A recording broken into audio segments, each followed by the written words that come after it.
Hello people of Earth, it's your pal the Orbital Outcast, Rad Gnarly, coming away with another low-key broadcast. Tonight we're finally expanding the roster in Fire Pro Wrestling World, but first I'd like to say hello to everyone in chat or checking us out on VOD. No matter where or when you happen to be in this great big old world of ours, we're happy to have you with us, and we hope the day finds you well. Alright, I'm trying to get straight to the action today. Did a little pre-booking, off-stream, no time to make graphics, we're just getting straight into the first card, partially because we have some friends with us and we wanted to make sure that they arrived. Alright. I mean, as you can see on screen, cat's out of the bag already. I did state... Oh, hang on. I can't very well control it from there. Why am I projecting? I'm projecting. I can just tab over. There we are. Alright, now I can actually control it. As you can see here, we have ourselves an AEW World Title match as champion Chris Jericho. I didn't know he was champion at the time that he quit the promotion. Is also a free agent. So he brought in AEW roster member Wardlow to try to take the AEW title back to its home promotion. We also have Caden Carter in here from NXT, and since I was booking hurriedly, I just thought what would be the funniest match I can make. So Caden Carter from NXT will be facing The Undertaker in our opening matchup. Let's get down to the ring.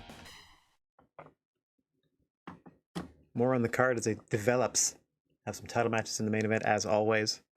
I have sort of pre-booked both shows for today, depending on how a few of these matches go. I can guarantee you that the outcome of this one will have no bearing on title implications beyond should Undertaker lose, quite frankly. We are at a sold-out 18,000 capacity arena in beautiful Mexico, as this is a quote-unquote minor show.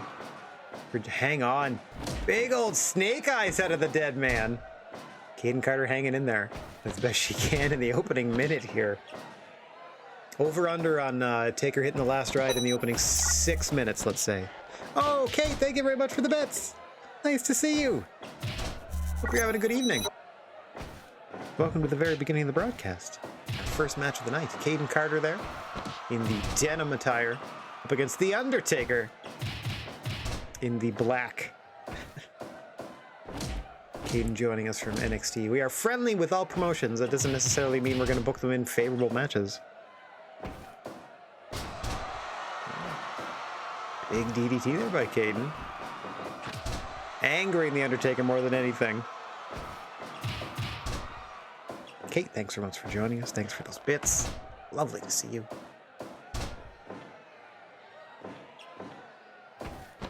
Oh, hang on. Big choke slam upcoming. One-handed variety into the cover. 1, 2, and... Nice kick out there by Caden Carter. No crowd reaction, so we're nonplussed either way, if she kicked out or if this was the end of the matchup. Don't know that a lot of bookies are putting too much money on Caden Carter in this one. But we provide opportunity here in the GWA. Right now she's got the opportunity to prove herself against one of the most dangerous competitors in the history of pro wrestling, The Undertaker. Going at it strike for strike, though. Nice super kick by Carter, but no. Undertaker absorbing it, able to stop her with that clothesline.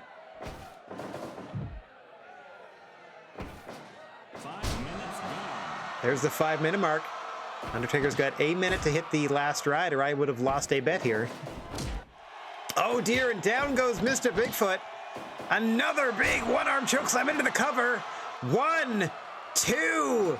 Oh, she still would have kicked out. But Mr. Bigfoot's back to his feet. Caden Carter still hanging in there as we pass the 6-minute mark. That would have had me broke. Hasn't gotten much offense in, as we said, just sort of hanging in there. The occasional strike there. Oh, smartly done here. Pulling Undertaker into a Boston Crab, but he's easily able to power out. Never a bad idea to grab a limb. Try to torque it in such a fashion as to perhaps submit your opponent. Big boot off the ropes. Here he comes for a second. Drops the big leg. Undertaker Mania running wild on Caden Carter here in your opening matchup. 7 big matchups in this show, and then 7 in our second card of the evening. Total of 14 stellar contests, we would hope. Title implications, of course, up and down the card. Big title matches at the main events. Like 2 or 3 title matches in each of our shows I like to provide as best we can. Hang on, there's the last ride we were talking about. Up she goes and down she goes, and into the cover goes The Undertaker. 1, 2, and 3. That will do it. Not much out of Caden Carter as we were anticipating. Basically keeping The Undertaker busy and earning that paycheck here in your opening contest. Let's see if it was enough of a showing. 91, you gotta be kidding me. That's amazing. That's probably one of the highest ranked matches Caden Carter's been in. And she barely, well, I don't want to say she barely did anything, but whoosh, she certainly wasn't on the offense for too long now, was she? Okay, hang on one second whilst I adjust my ever-important text file. Caden Carter defeated, or sorry, Undertaker defeated Caden Carter by the slimmest of margins in a 91% match. Excellent. So crowd loved it. Let's go down and save. Coming up next, we have some factional warfare as Brody Lee and Bret Hart of the Standard are going to be taking on Drew McIntyre and Raven of the Doldrums. Let me get myself out of the way. Hoo-yah! Get down to the ring. Not a moment to waste today, mostly because I have very limited energy. Had a big medical day. I got my booster, I got blood drawn, and in between that, I had a dental appointment. So I was a little hangry by the end of it because I couldn't, it was a fasting blood work, so I had to wait until afterwards to eat.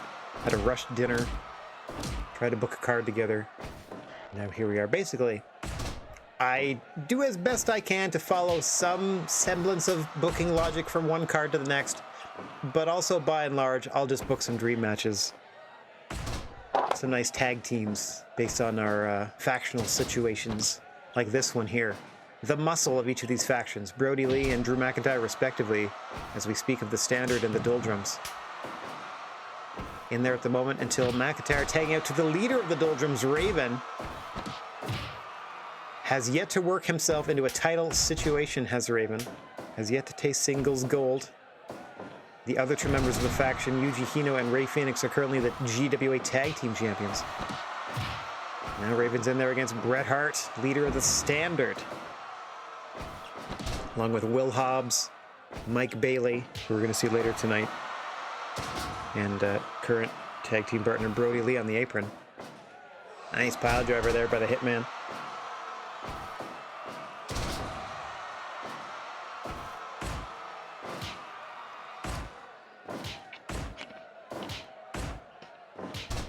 Back and forth they go. I would give the straight brawling edge to Raven. But if you want a more scientific contest, there are a few better than the excellence of execution. Bret Hitman Hart trying to pull this thing back into a wrestling match. I don't know if he can necessarily win a straight fight. That's not taking anything away from the multiple-time WWF World Champion. Tagging back out to Brody Lee, former AEW TNT Champion. 5 minutes now. We've just passed the 5-minute mark here. Sold out crowd, 18,000 strong. Here in beautiful Mexico City, Mexico. Oh dear. Drew McIntyre busted open in a big bad way off of that headbutt. You can see the blood all over that Spice Records logo. We thank them for sponsoring this event. As you can see, the blood absorbs into the canvas and makes the fight stronger. As the two behemoths are going tooth and nail here. Drew McIntyre getting the best of that, but back to that headbutt goes Brody Lee, further opening up the gash from the forehead. You can see every time McIntyre hits the canvas, he leaves a little bit of himself behind. Neckbreaker there, but not much on it somehow. Ooh. Had a lot there, did McIntyre. Able to avoid the contact. Oh, geez, and now it's Brody Lee's turn to counter. And counter he did with that clothesline. Big boot for McIntyre. As we said, these two big burly men just going back and forth here. Nice suplex. Keeping McIntyre in the corner of the Standard. Oh. You can see how quickly he recognizes he's in trouble. Tagging out to Bret Hart and Raven respectively now. Once again, the leaders of each of these factions in play. As you can see, Raven rubbing it in front of Bret the Hitman Hart. Raven coming off that big feud with Steve Austin where he just came within an eyelash of usurping Steve Austin's title shot. The title shot that Austin eventually cashed in versus GWA World Heavyweight Champion Mitsuharu Misawa, winning the GWA title. We're going to see him in action on this card. Not in a title defense, not for a few months. We have plenty of titles on display for you. Hang on, big pile driver here by Bret into a cover. Drew's in to try to break it up, but I believe Raven got out under his own power, and another vicious headbutt. Brody Lee really working the forehead in this one. You can see there the pool left behind by Drew McIntyre. The damage already done by Brody Lee.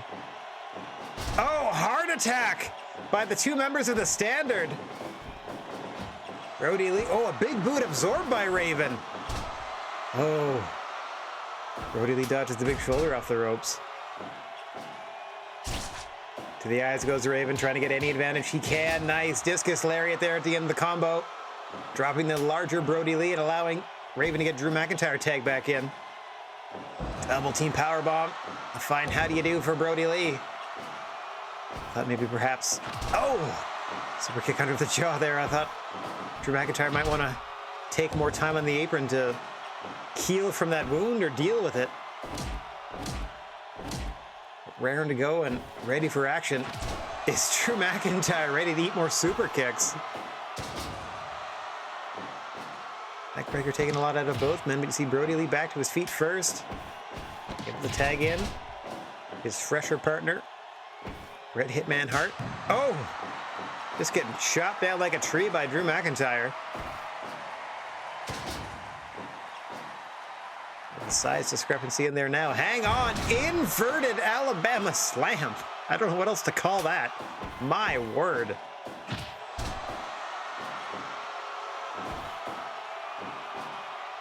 They've managed to lure Bret Hart into the Doldrums corner and he's gotten Raven tagged back in. Big pile driver there to Bret. Able to absorb it though. Hit a DDT to Raven. Take that. A little taste of his own medicine. The master of the even flow. But so far so good. Can stay in this one.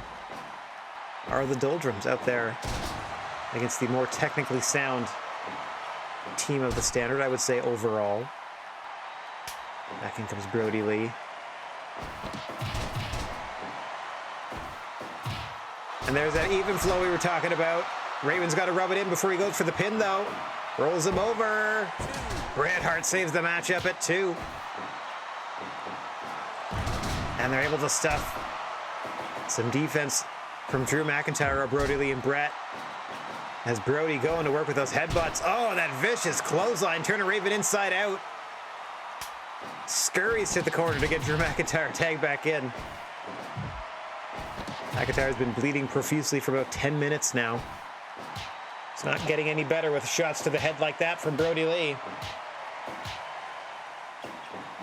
Oh, the discus lariat into the cover, but Raven's there to break it up at 1. Wrong part of town. Oof, turns him inside out with another huge lariat, does Brody.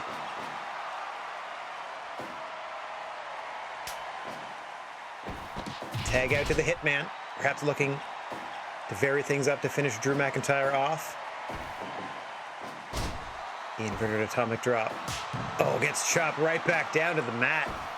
Does Bret, oh, nice European uppercut there. Or just an uppercut if you're Drew McIntyre, given that he's Scottish.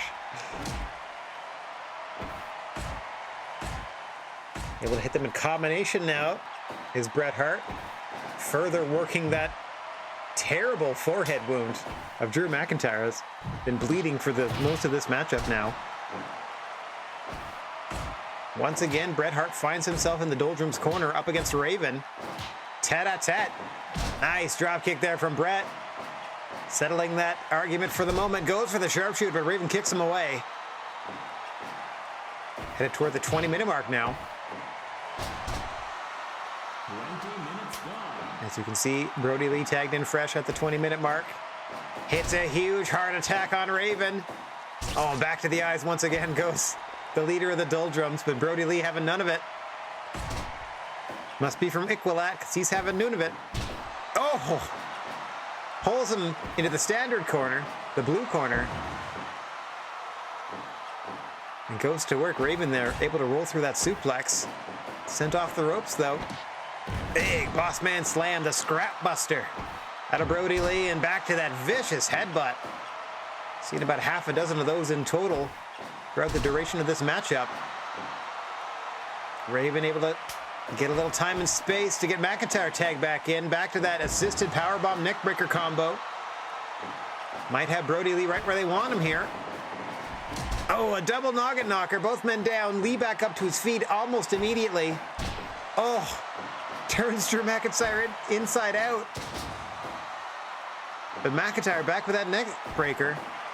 Into the future shock DDT to Brody Lee. But he keeps pulling him back to his feet. Brody Lee with the Doctor Bomb.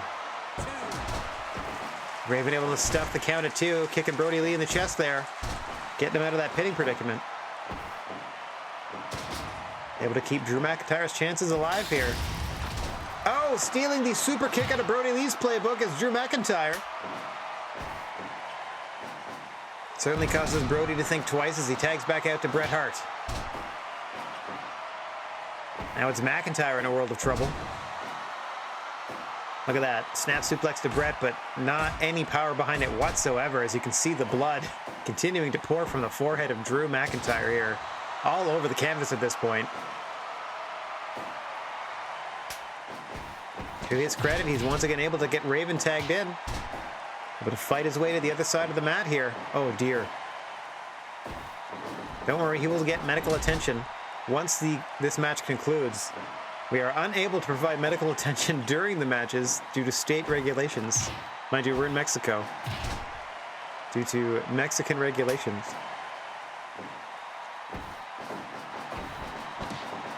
Huge butterfly suplex there to Raven by Brody Lee, who's been tagged in for the side of the standard. Off the ropes he comes. Huge clothesline. Raven able to catch him in a pile driver. Stuns the big man. That may have been low. It's all too quick for the ref to get in there. Raven may be wasting a little time there posing for the crowd. Discus lariat to Brody Lee. A little salt in the wound. Knowing how proficient Brody Lee is with the discus lariat himself. At the first sign of trouble, Raven tagging out to Drew McIntyre. Likewise, Bret Hart calling for the tag from Brody Lee. And we got Bret and Drew in there. Big pile driver from the Hitman. Oh, roll up by Drew McIntyre. Nicely done. Brody Lee can't figure out how to help him. Bret Hart able to power out on his own. A count of 2. Coming up on the half-hour mark. This tag team contest. Match 2 of 7 of this card. First of 2 cards we're going to be presenting for you this evening. I sort of pre-booked them in my text file, but we'll see if I have to make any adjustments based on the results here. I mean, some of the matches will change based on results because we have some unannounced number 1 contenders matches and whatnot. But here comes Bret off the rope. Oh, unable to do anything. Drew back to his feet, but you gotta wonder how much more he has left in the tank with all of the blood that's being left on the canvas in this one from Drew McIntyre. Gotta be bleeding for more than 20 minutes now in this half-hour tag war. The double team action on Bret, able to recover. Here comes Brody Lee on Raven. Oh, nice bulldog to Bret, but Raven doesn't realize he's no longer the legal fighter. Huge clothesline in the corner from Brody. Back and forth they go. Battle of the Discus Lariats, and Brody Lee is your winner. He's in the wrong part of town if he wants to go for a cover. 1, 2. Drew McIntyre able to take his time getting in there. Oh, drops him with an air raid crash. Does McIntyre.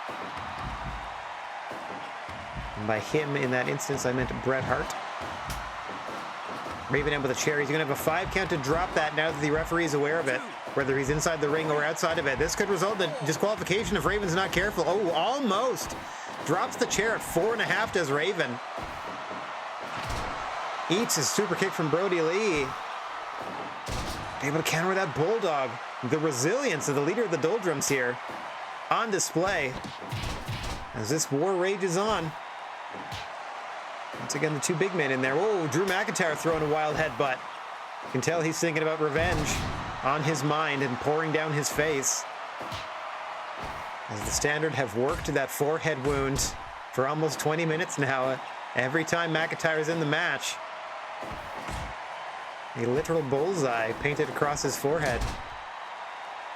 In his own blood. Bret Hart signaling this might be the end. Sends him off the ropes. Oh, bowled over by McIntyre. McIntyre trying to slow things down now.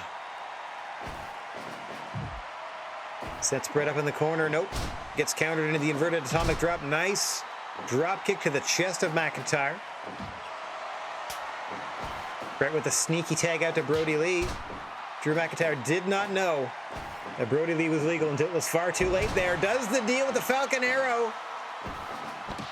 Into the butterfly suplex. Nice combination here, looking to finish him off. Super kick under the chin. Once again, dragging him away from the ropes. Back to his feet now. A second super kick. Discus lariat. Folds him in half. But he's too big and too close to the ropes, able to scoot that leg under the bottom rope. It's Drew McIntyre. And that breaks up the pin. Boss Man slams center of the ring now. Well, that blow was a little low. Fresh tags on either side.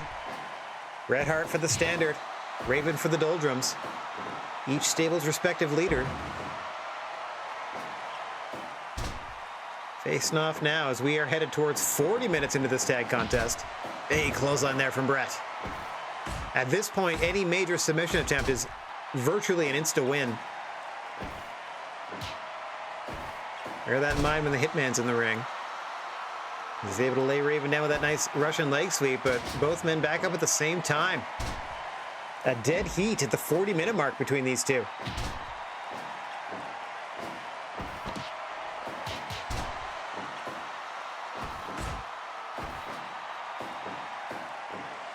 Raven able to block that pile driver and send Bret to the floor. This is going to work out more for Raven's squad than it is for Bret's. No countouts or disqualifications on the floor when you're outside of the GWA ring. Mind you, that grievous head wound to Drew McIntyre. Oh, another vicious heart attack. Oh, follows it up with the dark side rolling lariat. McIntyre obviously unaware of where he is. Attempts a roll-up pinning attempt, or a pinning combination on the floor there. Clearly out of it. Now Bret with a figure 4 on the floor. That's not going to help you win the match. The only way to win is by 3-counter tap out inside the ring. There's a 5 DQ count once you're inside the ring, but no countouts or DQs on the floor. As you can see, Raven grabbing another chair. He's got till 5 to drop it. He can use it until then. And you can see him cracking Bret Hart in the back of the head. Is Raven at the 42-minute mark. Ringing the bell of the Hitman. Ring-a-ding-ding, in comes Brody Lee. In there with Drew McIntyre now. Raven quite pleased with himself. Oh! What a gutbuster there from McIntyre. Busting that out at the 40-plus minute mark. Hiding deep in his moveset. Unfortunately, not a lot of follow-up. As the blood loss definitely getting to the big Scotsman. Brody and Bret have been concentrating on it. Most of their strikes, certainly their punches, have been aimed at that forehead cut. And now Drew McIntyre using it. Trying to use it to his advantage with those headbutts, but Brody Lee just super kicks him away. And then right back to the wound. No time limit in this one, just like in every match here in the GWA.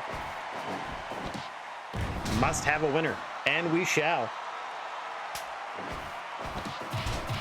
Hopefully before too long, for the sake of all 4 of these competitors. Oh, big powerbomb onto the chair to Raven. Remember, he's the one that introduced the chair into the match in the first place. Big elbow drop off the top. Not the most dangerous rope. The second most dangerous being the top. Into the figure 4. This should do it immediately, and it does. 45, almost 46 minutes into the match. Bret Hart not even bothering to bust out the sharpshooter. Able to finish Raven off with that figure 4 after that double powerbomb onto the chair. Mercifully for the doldrums, that one is over. And hot diggity dang, it is a 5-star tag team affair. All right, Bret getting the win on Raven there. Okay. Okay. Well, so far we've had a 91 and a 100. So that's not too shabby.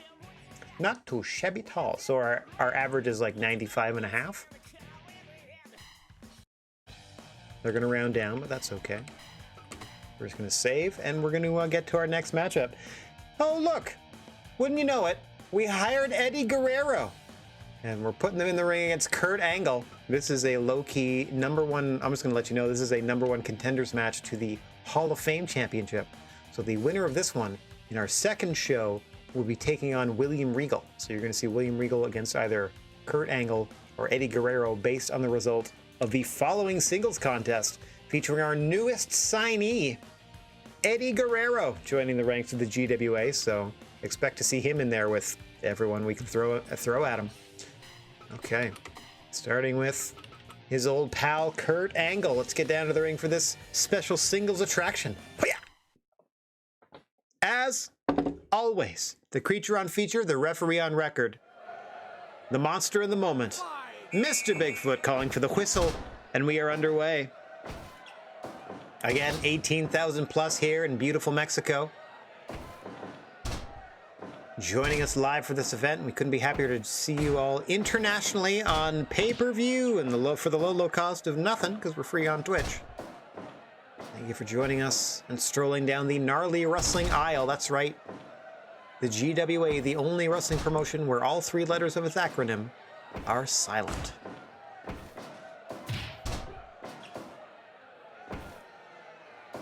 Eddie now setting Kurt up in the corner. Kurt fights his way free. Nice exploder by Guerrero. These two no strangers to one another. Had a championship contest at a WrestleMania against one another. That Eddie Guerrero came out on top of. There is no way to pull the same trick that he did in that match to win in this game, though. So let's see how he does in a straight-up wrestling contest against an Olympic gold medalist in Kurt Angle.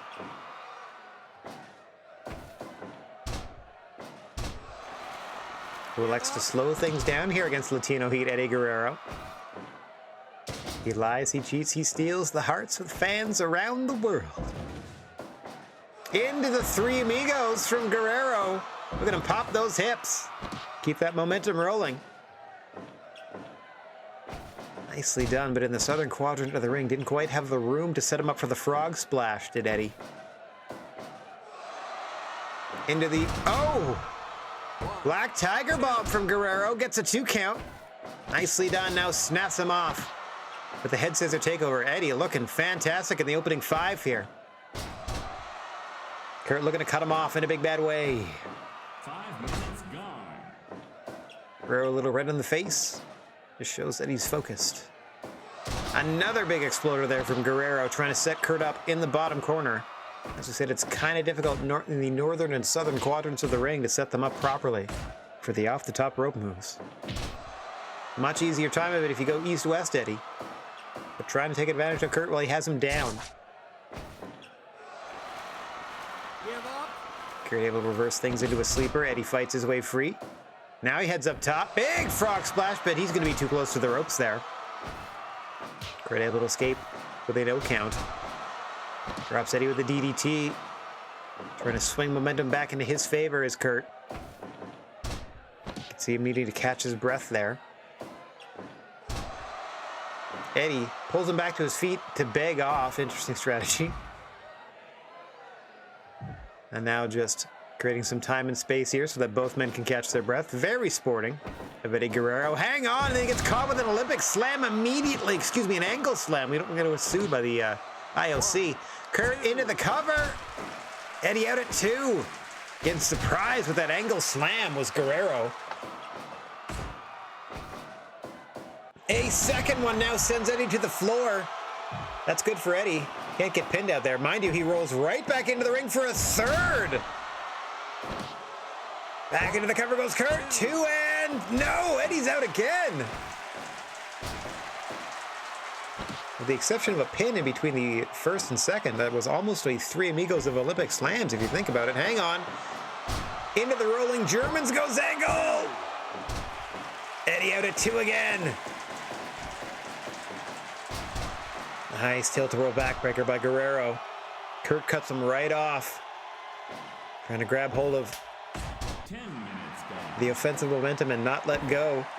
Into another Angle slam.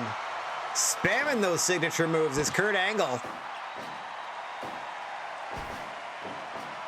2 in a row. My word. 1, 2. Eddie out again. Angle looking frustrated now. Into the ankle lock. That could do it. Give up. Give up. Give up. Oh, man. Give up. 2 phases. That's amazing. I didn't know that must be a made move, but that's awesome. I didn't know it would have the second phase. Holy crap. Eddie able to fight free, though. Thought it was over after he locked his legs around, but somehow Guerrero gets free, and we fight on.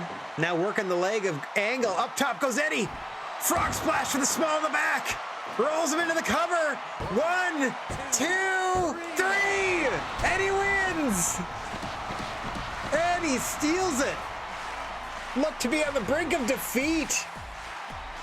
And then plants that frog splash in the small of the back. Rolls Kurt Angle over. And wouldn't you know it, Eddie Guerrero winning his first match as a full-time roster member here in the GWA. Love it. Couldn't have possibly been another 5-star classic. Alrighty then. Holy moly. What a match. Welcome to the GWA, Eddie. All right. 100% in 12.5 minutes. Holy crap. All right, well, we eventually have to get some sort of title on the line between these two, because holy crap. Well, guys, AEW title on the line in the next matchup. Good luck following the previous 2.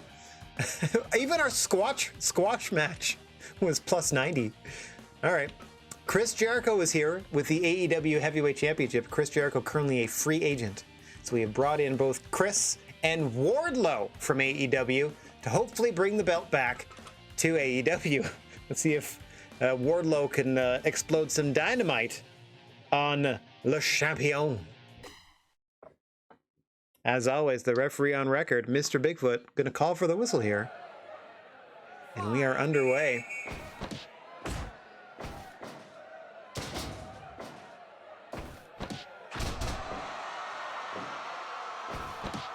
This is modern day Chris Jericho.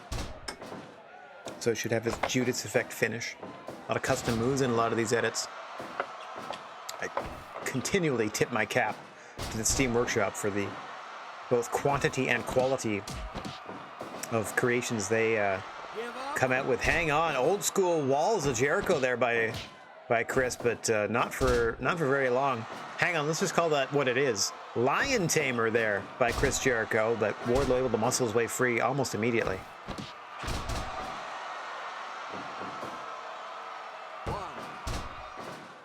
So far, I feel like Jericho's edit may be a little generous in terms of his moveset from perhaps earlier decades in his career. But that's all right. He can pull off some of that stuff still. Wardlow there with the one-arm slams. This is essentially like warming up with Chris. Doing reps, slamming Chris to the mat here. Oh, able to escape that suplex and send Wardlow off the ropes is Jericho. Nice shoulder tackle there. For all Jericho's age and experience, he's still going to have to be the quicker of the 2 in this matchup. He's going to stand any chance defending his AEW championship against Wardlow here. Back and forth they go. Chris getting the better of that.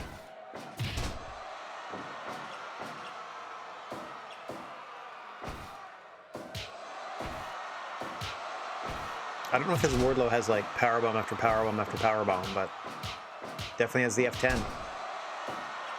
As he's able to drop Jericho there, as we mentioned it. I don't know if he quite has the powerbomb symphony, does Wardlow, but he certainly has the F10. The spinning F5 variation. And of course, we're going to be looking for the Judas effect out of Jericho, who eats that suplex and rolls right back to his feet. Another rep on that one-arm body slam by Wardlow. Looked like he switched to the other arm this time. Big falling clothesline off the ropes from the Dog of War, Wardlow. Jericho quickly into the Lion Tamer, trips him and pulls him right into it.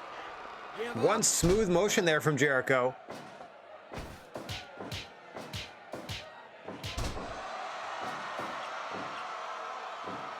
We are under 10 in this one. I feel like Wardlow's here for a good time and not a long time.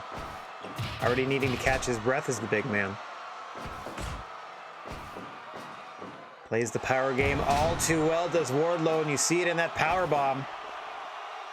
Jericho trying to slow things down. Get back in control here. A clothesline. Sent off the ropes now. Big clothesline from Wardlow. Big back body drop there. Wardlow says this is it. Appeals to the crowd. Oh, spikes him with the Uranagi off the ropes. Jericho able to counter with that snap suplex. Trying to set Wardlow up, and once again in to the Lion Tamer. I know he calls it the walls, but that's the Lion Tamer variation for sure. Bringing his A game is Chris Jericho in an effort to take out Wardlow, who spikes him with another huge powerbomb. Gives him time to catch his breath. As Jericho fights back to his feet and gets spiked again with another high-angle Uranagi. Viciously just thrown down, shoulder blades first. Oh, big spine buster there by Wardlow. Rocking and rolling at the 10-minute mark. Here it comes, F10! Pulls Jericho away from the ropes and into the cover. 1, 2, no, Jericho escapes. Huge choke slam by Wardlow. Looking to finish the champion off here. Wardlow's got to catch his breath. Powerbomb to Jericho. Hooks the leg deep. 1, 2. Jericho out again. Into another F10. Spins him into the center of the ring. 1 foot pin. Come on, baby. And that is it. Wardlow has won the AEW title in impressive fashion. Not too shabby. That was one chance. It just took one shot to get that AEW World Championship back to AEW. I mean, worst match on the show, but don't care. Wayward Championship found its way home. I mean, we weren't gonna be able to continue that streak of hundreds anyway. So this is exactly the result I wanted. So, boom! Thanks, Chris. Thanks for doing the JOB at the PPV. All right, we're going to save that. So now AEW has their belt back. I can go up to the Wayward Champion section of our little text file here and get rid of that. I just noticed today that Chris Jericho was champion and was not affiliated with their promotion, so excellently done. And that clears the way to our second guest, or to our next guest for, next week's show. Next show, we're hoping to have 2 Wayward Championship matches on it. Let me just throw that out there to start with. Okay, quick save again. All right. Before we do our 2 title double main events, we have a couple of junior championships on the line in singles contests for our 2 main events. Before we get to that, though, we have a tag team match featuring our Hall of Fame champion William Regal and our newly crowned GWA World Champion Stone Cold Steve Austin teaming up to take on the relatively new tag team of Randy Orton and Jon Moxley. There are no, as far as I'm aware, there are no title shots on the line here. This is just a matter of pride between Regal and Austin, our 2 champions, have been called out and basically just, insulted by Orton and Moxley, and now is their chance to get some revenge in the ring. Let's see how they do. Hi-ya!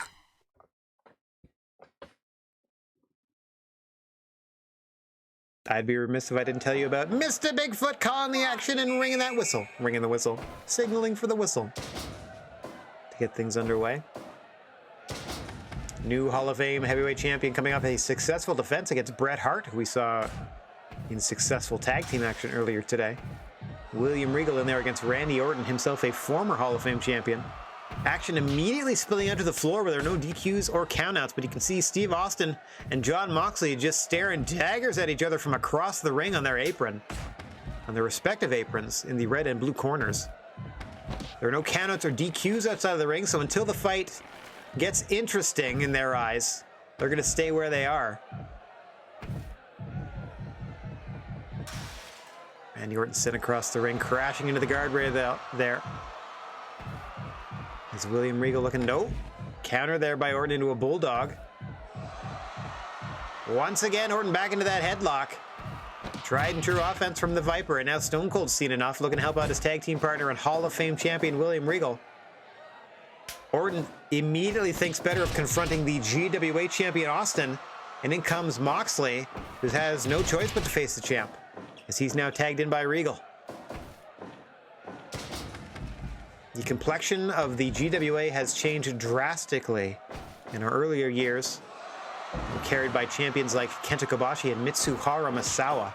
We are currently in the Austin era of the GWA, as he is our current world champ, going toe-to-toe now with Jon Moxley in the center of the ring. Both men colliding there off the ropes, neither man giving an inch. Back to a test of strength that's won by your champion, the Bionic Redneck. The double knee braces in there against Jon Moxley with his customized camo pants.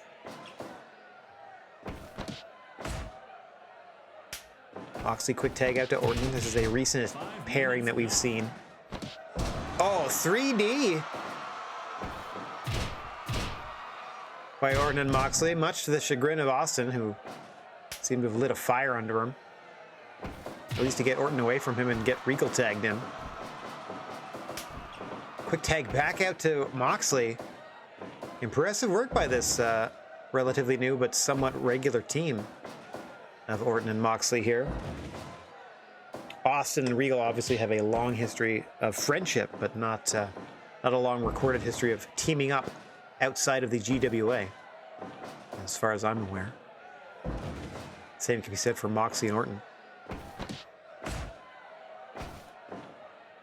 Proud to bring some unique pairings here. As you stroll down the gnarly wrestling aisle, hang on. Nice counter there by your Hall of Fame champion William Regal, sending Moxley to the floor. In comes Austin with a chair. Drops it immediately. I don't know if he could have been disqualified there because he's not the legal participant, though he did still have a weapon. Interesting call there. I didn't see the referee signaling for any sort of time count. Austin dropping that weapon of his own volition. Austin in there with Orton now, sending Stone Cold to the floor. Bit of cat and mouse played by the GWA champion before he confronts Orton head on. Back into that headlock goes Randy. A staple of the Apex Predators offense.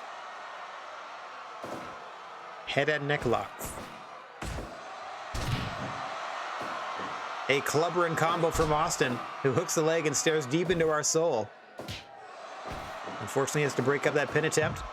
Able to reverse Orton into his team's corner, though. And he's going to stop a mud hole and perhaps, just perhaps, walk it dry. Out comes the trumpet of victory. And into the Austin Crab. A submission he's been using as of late. He's won several major matches with that one. Too close to the ropes this time, so Orton able to fight on. Buys himself the time and space to tag fresh, and so does Austin once he sees the predicament on the other side of the canvas. Quick submission attempt by Moxley on Regal. Nothing doing. These two had a heck of a feud in NXT. I believe Jon Moxley faced William Regal in William Regal's last professional match, if I'm to understand that correctly. He retired William Regal in an NXT angle, at least from in-ring competition. Regal is a backstage presence slash manager slash whatever. I'm sure there are years and years left in the tank on that, should he desire to be one. Maybe he just wants to chill at home with his lizards.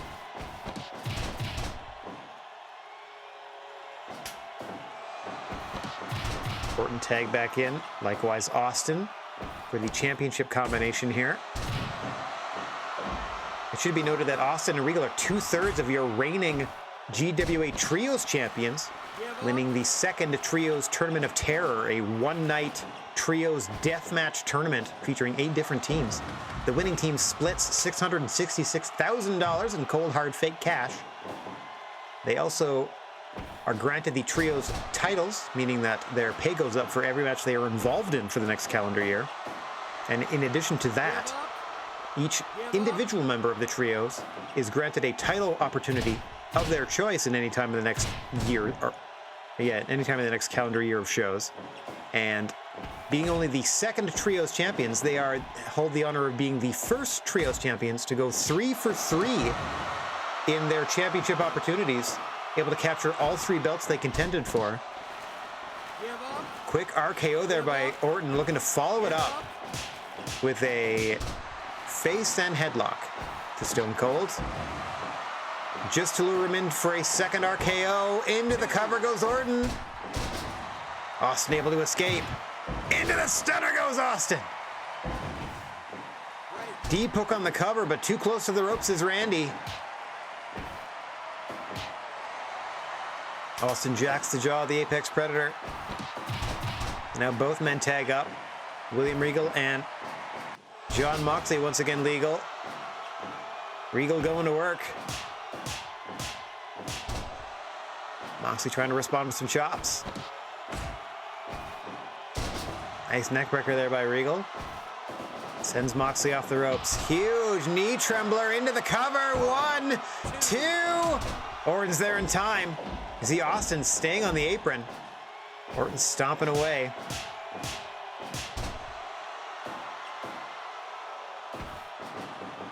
Whoop. Scrapbuster from Moxley off the ropes.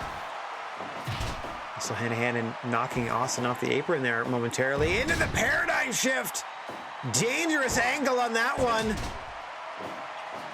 Austin in to save his partner. At the count of 2, half and half suplex by Regal in response. Rolls Moxley over. 1, 2. Moxley able to escape. Heavy-duty offense coming out at the 20-minute mark here. This tag match is getting for serious. Nice double team, double suplex there. Austin missing wildly with that chair shot to Orton. Orton trying to take advantage here of the slightly dazed Stone Cold. Textbook vertical suplex by Randy. Now slugging it out with Steve-O. Austin getting the better of that. Back to that mudhole stomping. And now just working the chest with a chair. That is a disqualification waiting to happen. He had till 5 to stop. Shades of WrestleMania 17 there from Stone Cold Steve Austin. Just trying to crush the ribs of Randy Orton there. Break the breastplate. Into the Austin press there. Off the ropes once again. Point of the elbow. To the cheek. Into that DDT, I suppose, of Randy Orton. I was expecting him to steal the RKO, but no such luck. Oh, but Orton's able to get a tag out to Moxley. They hit a quick 3D on Regal. Just to let him know they're there. Regal takes his time to adjust his trunks before continuing the attack. And both men going back and forth. Regal winning that battle with that nicely executed clothesline. Half and half to Moxley, sends him across the ring. Regal trying to fight him into their corner, at least their side of the ring, to make it easier to make a pin attempt. Randy Orton would have to go the longer path to travel to help out his teammate in that instance. Be quicker for Austin to play defense. Sound tag team strategy if Regal can pull it off here. Try to keep your opponent in your corner. Cut that ring in half. Hang on! Big paradigm shift by Moxley out of nowhere. Still dazed, though, is the wild thing. Going for a cover on Regal when he was not in position at all. Able to has the presence of mind, at least, to tag out to Randy Orton. Regal likewise. Getting Austin involved. Nice. Double suplex to Orton, keeping him in the blue corner.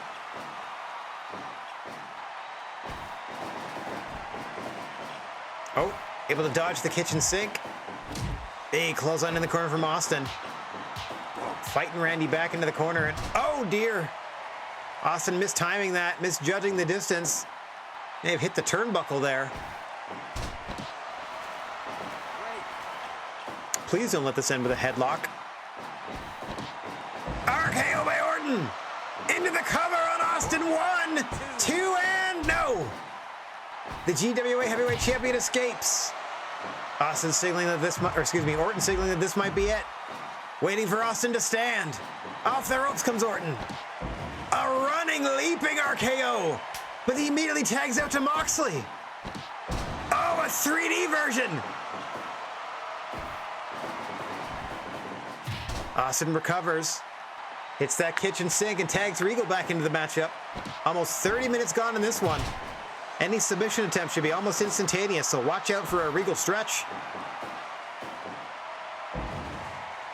Regal also has the Regal Plex and Regal Cutter and Power of the Punch at his disposal. To say nothing of Austin's Austin Crab being able to end the match up in a hurry. I don't know.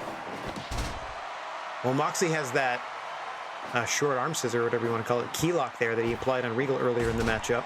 I don't know if Randy has too many submit. Well, I say that Randy is nothing but submission holds if you count all of his head and face locks. Half and half suplex. Throwing Moxley into the corner is Regal. At the 30-minute mark, Moxley taking it to Orton. Big double powerbomb center of the ring, and Orton says this is it. Grabs him for an RKO center of the ring. 1, 2, and no. Austin saves it. Calls for the microphone.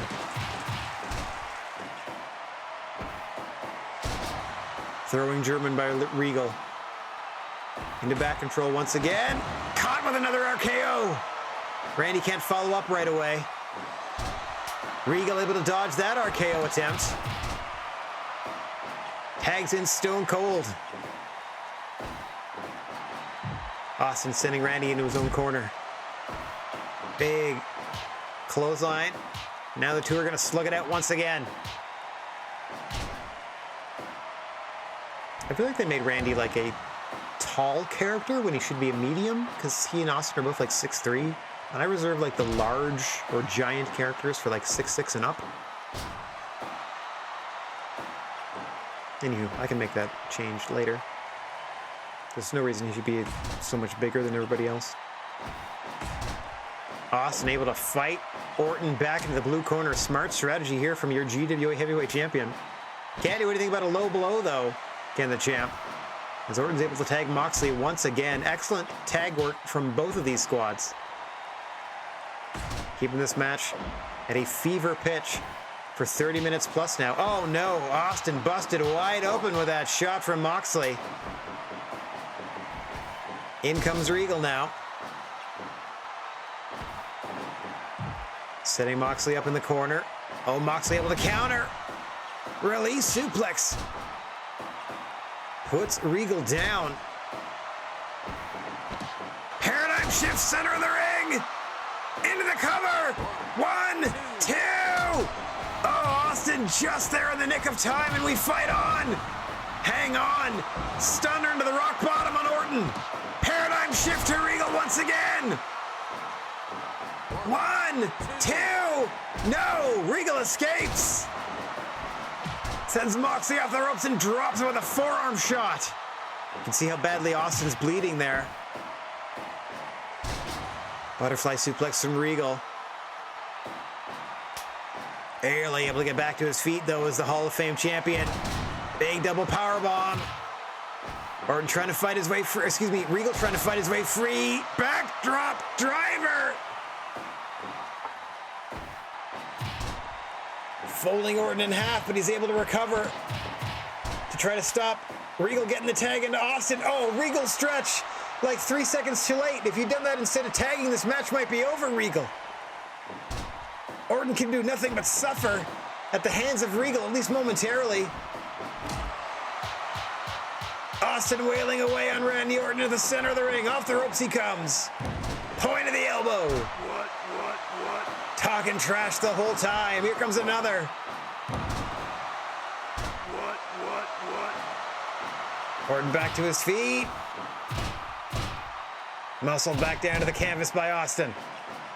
I thought he perhaps might be going for the Austin Crab. Looking to try to set Randy Orton up for something, but he couldn't quite get it timed or positioned properly before Orton was able to tag out to Moxley, as we're about to crest into the 40-minute territory. These tag team matches are pretty epic. Blood and chairs everywhere. Looks like our earlier contest. Huge discus lariat, speaking of our earlier fight. A lot of discus lariats on display in that one too.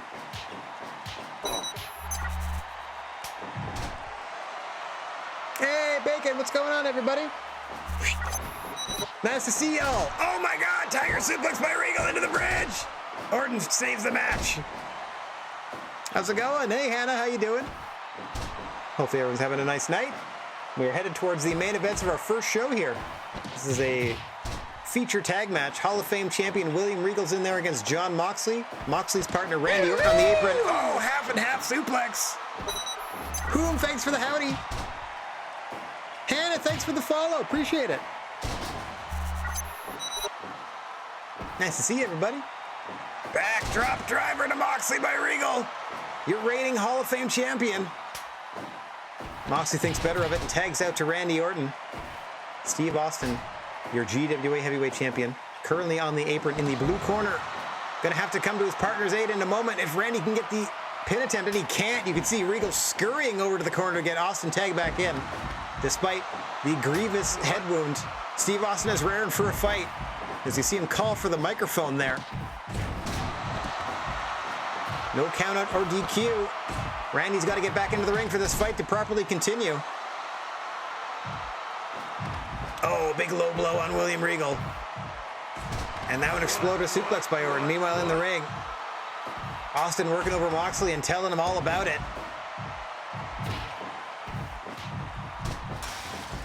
Orton rolls back in, and this fight can get back to even footing. Interesting move into a pin combo by Austin, and that does it. Surprising Randy Orton. I believe he just kind of hit him in the back of the head there. Out of nowhere. Perhaps, like, out of kayfabe. Perhaps they were concerned about the blood loss for our champion, Steve Austin, and we're just like, I don't care what the finish is. Just finish the match quick. American hook. Like, that's literally just, he punched him and then pinned him. 98%. Done. All right. Champion prevails. All right. Champion prevails. I can tell you that's not going to sit well with Jon Moxley. Orton getting beat after a punch to the head. Not the most dramatic of finishes, but that's all right. Still 98% audience satisfazione. Oh, I got to turn my controller back on. Some of these longer matches, it defaults and toins off. All right. Big double main event coming up first. The GWA Junior Heavyweight Championship is on the line as champion Ilya Dragunov is putting the belt up against one of our newer signees to the junior division, Yohei, formerly of Pro Wrestling Noah, now of the GWA, the Gnarly Wrestling Isle. So let's get down to the ring for the first of two junior heavyweight title fights to close out our first show of the day. Hoo-yah!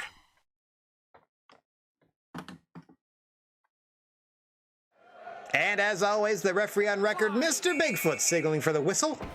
And we are underway. Champion Ilya Dragunov in the black trunks with red, also the black and red boots. Challenger Yohei with the multicolored hair and the long purple and black tights. Dragunov with that vicious short arm clothesline. One of the beneficiaries of our excellent training facilities here in the GWA. Reinvented themselves when they finally earned a GWA full-time contract. Did Ilya Dragunov. Has become quite the vicious competitor. 1/3 of the current reigning Trios champions, who had to win a one-night deathmatch tournament to claim that Trios title. And the opportunity, in Dragunov's case, to wrestle for and win the GWA Junior Heavyweight Championship, which he's been putting on defense as often as possible since obtaining it. Here against Yohei. Looking for the Bamboo Dragonfly, I believe is the name of his spectacular finishing move from the top rope. Ilya Dragunov has a number of moves in his arsenal that are quite effective, not the least of which are those chops. But he's going to be looking for the Torpedo Moscow. A headbutt to the chest. A running headbutt to the chest out of the corner.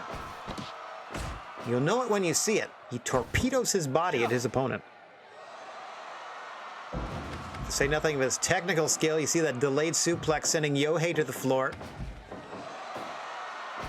Quickly returning to the ring, the only place the match can cease is within the confines of the GWA ring by pinfall or by submission. No countouts or DQs outside the ring. And of course, pinfalls and submissions don't count when you're out there.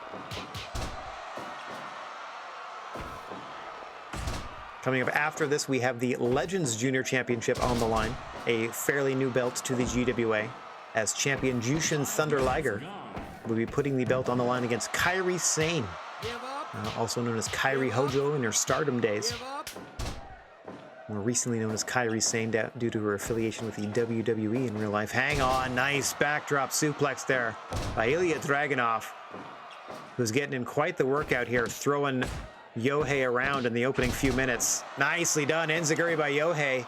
Got a bit of a mountain to climb to get back on an even keel with the champion here. Oh dear.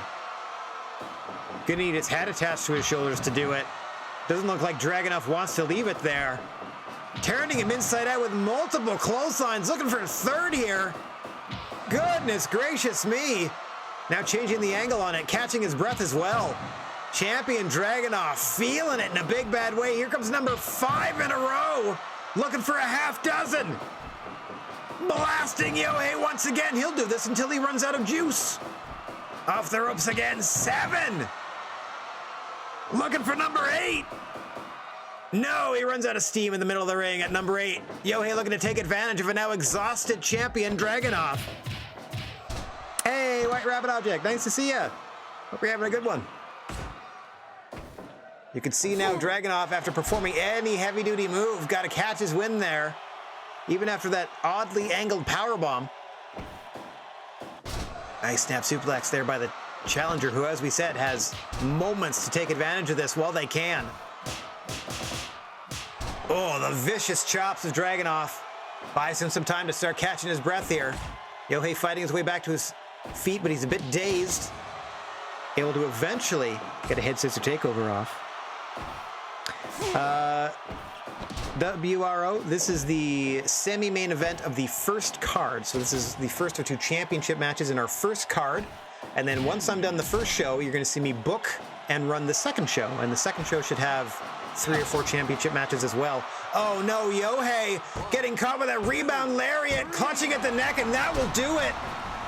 Yohei may have been injured there. Oh dear, you saw him rolling around, clutching at the neck. Not a good sign, as Dragunov able to put his challenger away in about 10.5 minutes here. 1 second as I update my text file. Oh dear. Yeah, only 75%. Couldn't really get out of second or third gear.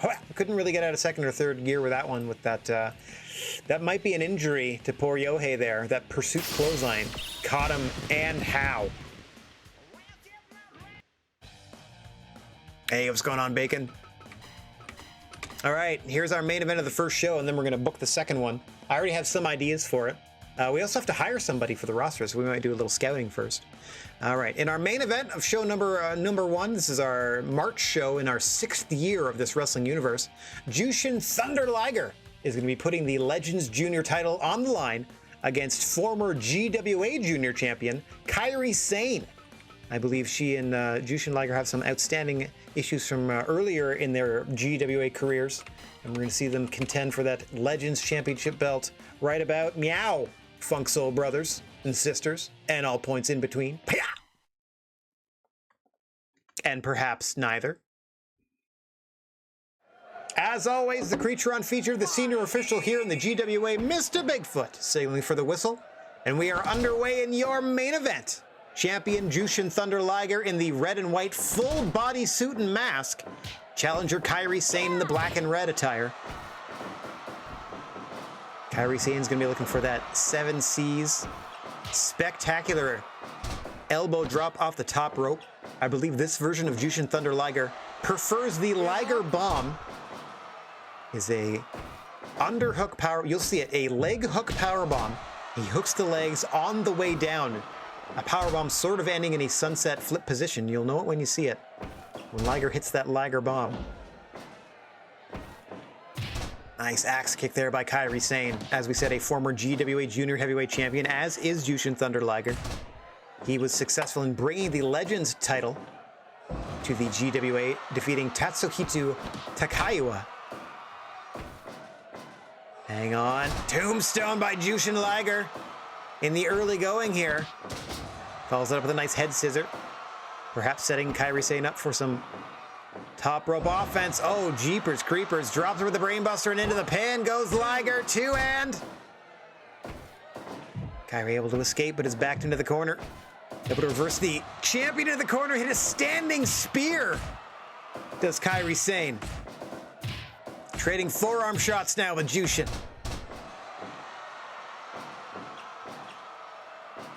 Liger wins that battle. Looking for a running shot, a palm strike to the chin. The favored offensive strikes of Jushin Liger, that palm thrust. You can see his hands are the only thing not covered by his rather elaborate costume. Another brainbuster. This time she spills out to the floor. Liger looking to follow up, diving over the ropes. Catching Kairi Sane flush is Legends Junior Champion Liger. His belt is on the line in this one. Now the action is spilled out to the floor. No countouts or DQs out here. Kairi Sane might have to pull some weaponry out if she's looking to get back into this one, as she's leveled with another brainbuster, this time on the largely unprotected floor. There's just some thin gym mats on that.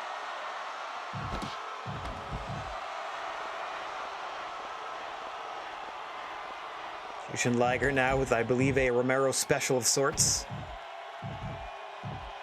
Into another brainbuster, just scrambling the brains of the challenger Kairi Sane.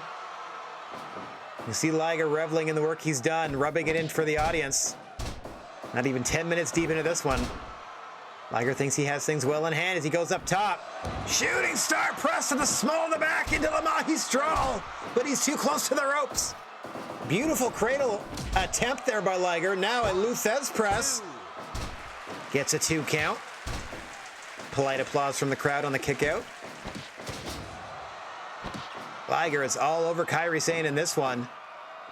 Oh, rolling capo kick. Heel to the forehead of Kairi Sane, and here it comes. Liger bomb.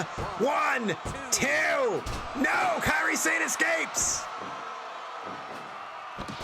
Counters the Liger bomb into the DDT. Kairi's got a hill to climb here. Try and get back into it with every shot. Nice axe kick there. Snap suplex, you can hear the effort. Liger going up. Frog splash, but he's too close to the ropes. All impact though, couldn't get the pin. Oh, spiked her with a power bomb into the cover. That will do it. Almost put her through the mat with that one. And Jushin Thunder Liger retains in a shade under 10 minutes. Wow. Our undercard was mwah. The championship matches, that was the worst match on the show. That was the worst rated match on the show. All right. That's okay. That's okay. So long as the overall average is above 80, the crowd goes home happy. The higher above 80, the happier I am, but what are you gonna do? Title defense! Okay, so no belts changing hands on this one. Well, that's not true. We crowned a new AEW Heavyweight Champion, where Wardlow whooped the behind of Chris Jericho, getting that belt back to AEW where it belongs. Okay, that was in front of 18,000 strong in beautiful Mexico City, Mexico. Let's see how we did on the financials. Oh, we crammed 20,000 into an 18,000 seater. That's got to break some fire codes, but that's okay. Called it a flawless show because we got like 88.3 as an average. That's awesome. That's the biggest venue we can run in Mexico, by the way. Oh, Matt Jackson is a new AEW Junior champ. We have new NXT champions, Tommaso Ciampa and Tegan Knox. And we have a new AAA champion. Congratulations. All right, so nobody that I sent. Yeah, we lost We lost so much. Oh yeah, we renovated the gym this month, and that's why our expenses were millions and millions. But I was expecting to do that. I just wanted us to finish with over $20 million once we were all said and done, and we have done that. Okay, AAA is doing a singles tournament this month. We're not doing that. I didn't see any injury reports coming out for Yohei there, who really got spiked, like really got taken out. Oh, I didn't know Seth Rollins wasn't available before, but now they found Seth Rollins is a free agent that they found in America. That's cool. Don't know who that could be because the first letter is obviously a blank. So, okay, I'll have to figure that out later in Latin America. Eddie is dissatisfied with the way you're running things and wants to have a word. Eddie, you have just come aboard and you won your match. I don't know if you knew this, Eddie, but you just became #1 contender to the Hall of Fame Championship, and we'll get that title shot at the next show, Eddie. All right. Hang on one second. I just have to adjust a lot of things here, so it can't be... Okay, can't be Eddie anymore. Eddie gets his opportunity there. I have booked ahead like 4 months just to try to get everything more organized. Yeah, I'm gonna have to. Yeah, well, you can bend an ear. You can bend an ear for sure. I'm gonna give you a passionate speech. They lit a fire in Eddie. They're raring to get back into the ring. Espirito from CMLL wants to come fight. Do I have a place to put you? I don't have anywhere to put you. Sorry. Everything's booked. It's another 7-match show. It's real short, and all the matches matter. So, no thank you. No thank you. I'm sorry. I hope that doesn't ruin our relationship with CMLL. But I gotta tell you, CMLL, you rejected 2 or 3 people that I tried to send you before I sent... Who did I send to you? Who did I send to you? I can show everybody, I think. Boink! There. You can see right down here. I sent Kenny Omega and Flamita to CMLL. But those 2 people were successful. It was like 4 people before then that they like rejected out of hand. Okay, so I got to check the CMLL show. I got to check the New Japan show because we sent Darby Allin there. And then I got to check the WWE show because we sent Misawa there. I just want to see if they're using the talent that we send them. That's all I'm really interested in. So let's go down to... Well, first let's do some management here. Hang on, before we do anything else. Got to do our training center management. This is why we have the best facilities in this wrestling universe, is because every month I make sure everybody does their job, do their maintenance. It may have slowed down our profit, like, you know, may have hurt our profit margins or whatever, but don't care. This was way more important. Also, now I know I can do the balance ball for 15 grand. Okay, well, I maxed out the balance ball. That's a good feeling. All right, I'll also do this, the judo coach, I suppose. There we go. Okay, and then next time around, I'll do these 2 that are under 200, and then we'll see how that goes from there. What's going on here? Oh, wow, I still need a higher gym level to do these 2, huh? Interesting. How are we doing merchandise-wise? Blew out everything except the masks. I'm gonna leave them. They're the hardest sell of all, and I know they're 4 months old, but I'm gonna leave them because I think we're gonna do another show in Mexico here. I think we're going back to the same venue, just to like solidify our presence there. Now that we're basically doing the major shows, at least the ones that I have marked major on my little timeline. It's like 5, 6 a year. I think 5 maybe. We're doing those in America, and then the rest of the time I'm gonna try to branch out first into Mexico and then into Japan and then Europe in general to make sure that we get all of the good stuff, that we are the #1 promotion in the world eventually. Okay, but before we do any of that, I have to check these shows, don't I? I also have to check to see if... Let me check the shows first, and then I will check to see... Where is it under? Management? No. Records? Promotional stats. Promotional consideration. Paid for by the following. Okay, so we sent somebody to WWE. Who do we send there? We sent them Mitsuharu Misawa, former GWA heavyweight champion, one of the best professional wrestlers like ever. What did they do with Mitsuharu Misawa? Let's take a quick look here, see if I can see them on their card. Unless they were in any of these team matches. Oh, there we go. They teamed Mitsuharu Misawa with Dominic Mysterio against Jimmy Uso and Damian Priest, and wouldn't you know it, they put on a barn burner of a main event. That is perfectly acceptable. Good stuff. I like that. Then we sent Darby Allin to New Japan, so let's see what New Japan did with Darby Allin. Taking a look. Don't see Darby anywhere so far. Ooh, Hikuleo and David Finlay putting work in. They didn't use them. We sent them Darby Allin. Darby Allin sat in the locker room. And then CMLL, we sent, who did we send? We sent Kenny Omega and Flamita to CMLL. Let's see if anything happened here.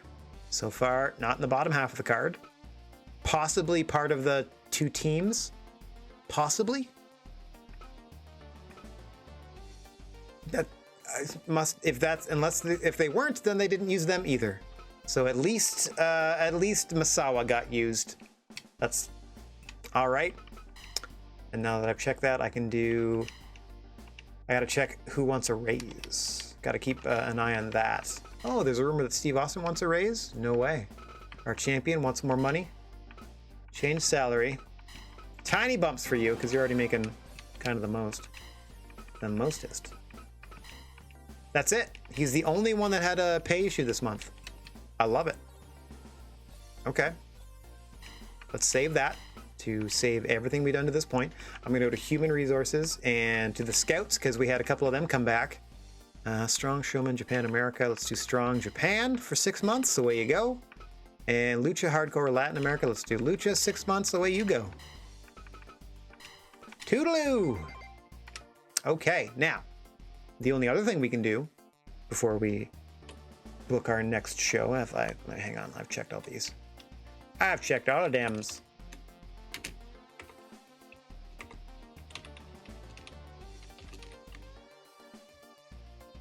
Hang on 1 second. Can back all this up. Use a big fine text file. Won't you back that thing up? There we go. All right, so now I'm getting ready to book month number 4. I have a short list of people that I would like to send out.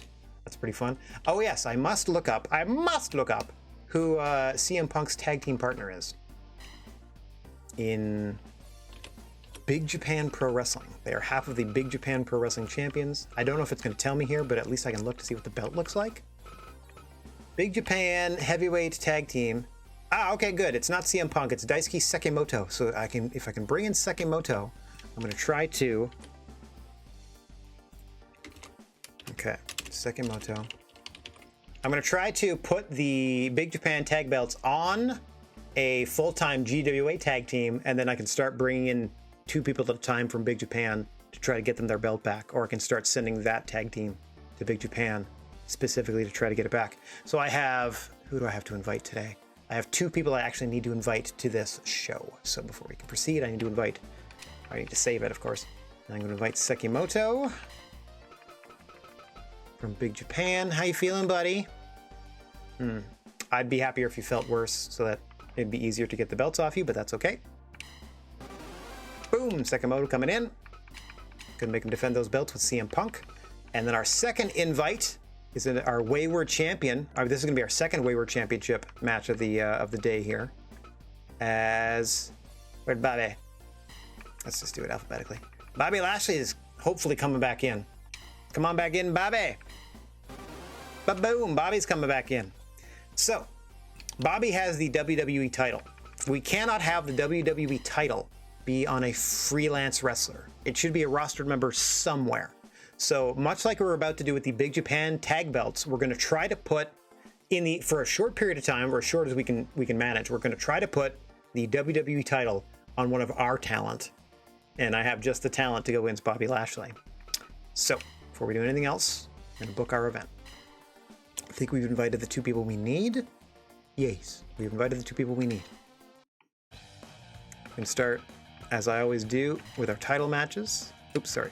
Title matches. So match number 7 is going to be for the Hall of Fame Championship. As we mentioned, where'd you go? Way down here. William Regal is our champion, and by virtue of winning that match against Kurt Angle, Eddie Guerrero actually earned this shot. So we're going to put Eddie Guerrero in there. Does he have different? Oh my God, is he wearing your I'm Your Pappy shirt? You got it. William Regal, I'm Your Pappy. Main event roll. Only about 1,800. We've got 10 place 10% full already. I guess I'll look at it that way. Configure title match number 2. This is going to be our WWE title match, as Bobby Lashley is in to try to retain the WWE title against our very own The Undertaker. So we're doing Undertaker, Bobby Lashley for the WWE belt. So if Undertaker wins this, then we're just going to bring in WWE people against The Undertaker until eventually The Undertaker loses, which is going to make the WWE title like more prestigious. It's going to make The Undertaker more prestigious, but since all the title matches are going to be on my GWA shows, that's going to be even better. All right, speaking of more title matches,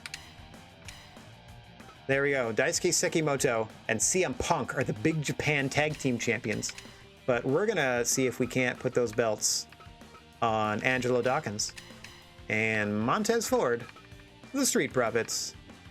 There you go, buddy. Now we're getting somewhere. Okay, not quite the legs of the first show so far. Oh, I had another big tag match here, did I? 2 tags in a row, huh? Okay. Interesting team I have. I feel like this is going to be all about sort of who's involved in the fall of this one. Because I probably booked this, even though I only did this hours ago. He's hurting, but we're putting him in there. I feel like, depending on how this goes, someone could get the pin or submission and find themselves the #1 contender for the GWA Championship. And what a team we're about to put together here. Kurt Angle and Bret Hart against Shawn Michaels and Steve Austin. There. Now we've booked 4 matches and we've got 12,000, like almost 12.5. So these, we're going to be filling out the rest of the thing, the rest of the card here, and the rest of the stadium. All right, so as we mentioned, Randy Orton and Jon Moxley were tag team partners just last month, but Randy Orton went down to a literal punch to the face. Jon Moxley not taking too kindly to that, so they're going to settle things in a singles match. I know they've probably faced one another before. Let's put Randy in his whites just because. I might actually go out and edit Randy after we're done here to make him tinier, so he's not quite as enormous as he is. I got 2 more to book. I do. All right. Another tag match. I'm not going any trios this time. I'm just doing tags and singles. And we have Dave Mastiff and we have Bill Bullock, the former tag team champions of the Yard Dogs, taking on a duo from the Squared Circle K. I have Okada and Squared Circle K leader Keiji Muto. And that fills the place up. And then in our opening contest, the future junior heavyweight title on the line, or title shot, excuse me, on the line. We're going to have Mike Bailey, and we're going to put them. Speedball Mike Bailey gets big time Becky Lynch. There we go. Now we can't possibly do $20 yet, can we? Getting closer. Ooh, we getting closer. That's, again, this is the largest venue in Mexico. So we can fill it at $10 a head. We can almost fill it at 20. I'm just going to leave it at 10. We're just trying to get people inside and get them excited. Eventually, we're going to be able to charge 20. We're only going to go back to the biggest venue in Mexico. But then we desperately need to start work on Japan and Europe, because I can't get like 500 people to see a show with a TV commercial in either of those places. I'm willing to eat like the losses, because we're going to make it. We're going to make money on our sponsorship deal and our broadcasting rights. But I would like to make some money at the gate as well, you know. Okay, so we got 18,000 strong again. I'm going to make a bit of merchandise for them. At least I know I don't need to bother making merchandise when I go to like Europe or Japan. I can just don't worry about it. Just put the show on and hope people show up. Okay, so that is everything I wanted to book. Everybody's here. I'm going to cross my fingers that our guests show up. Sekimoto and Bobby Lashley are our 2 guests this time around. So we'll just save the card that we have booked. Not that we can't edit it anymore anyway, so we're just going to save the card that we have booked. And we're going to try to loan some people. We're going to try to loan Misawa somewhere. Let's see if Misawa wants to go to New Japan this time. How we doing, Misawa?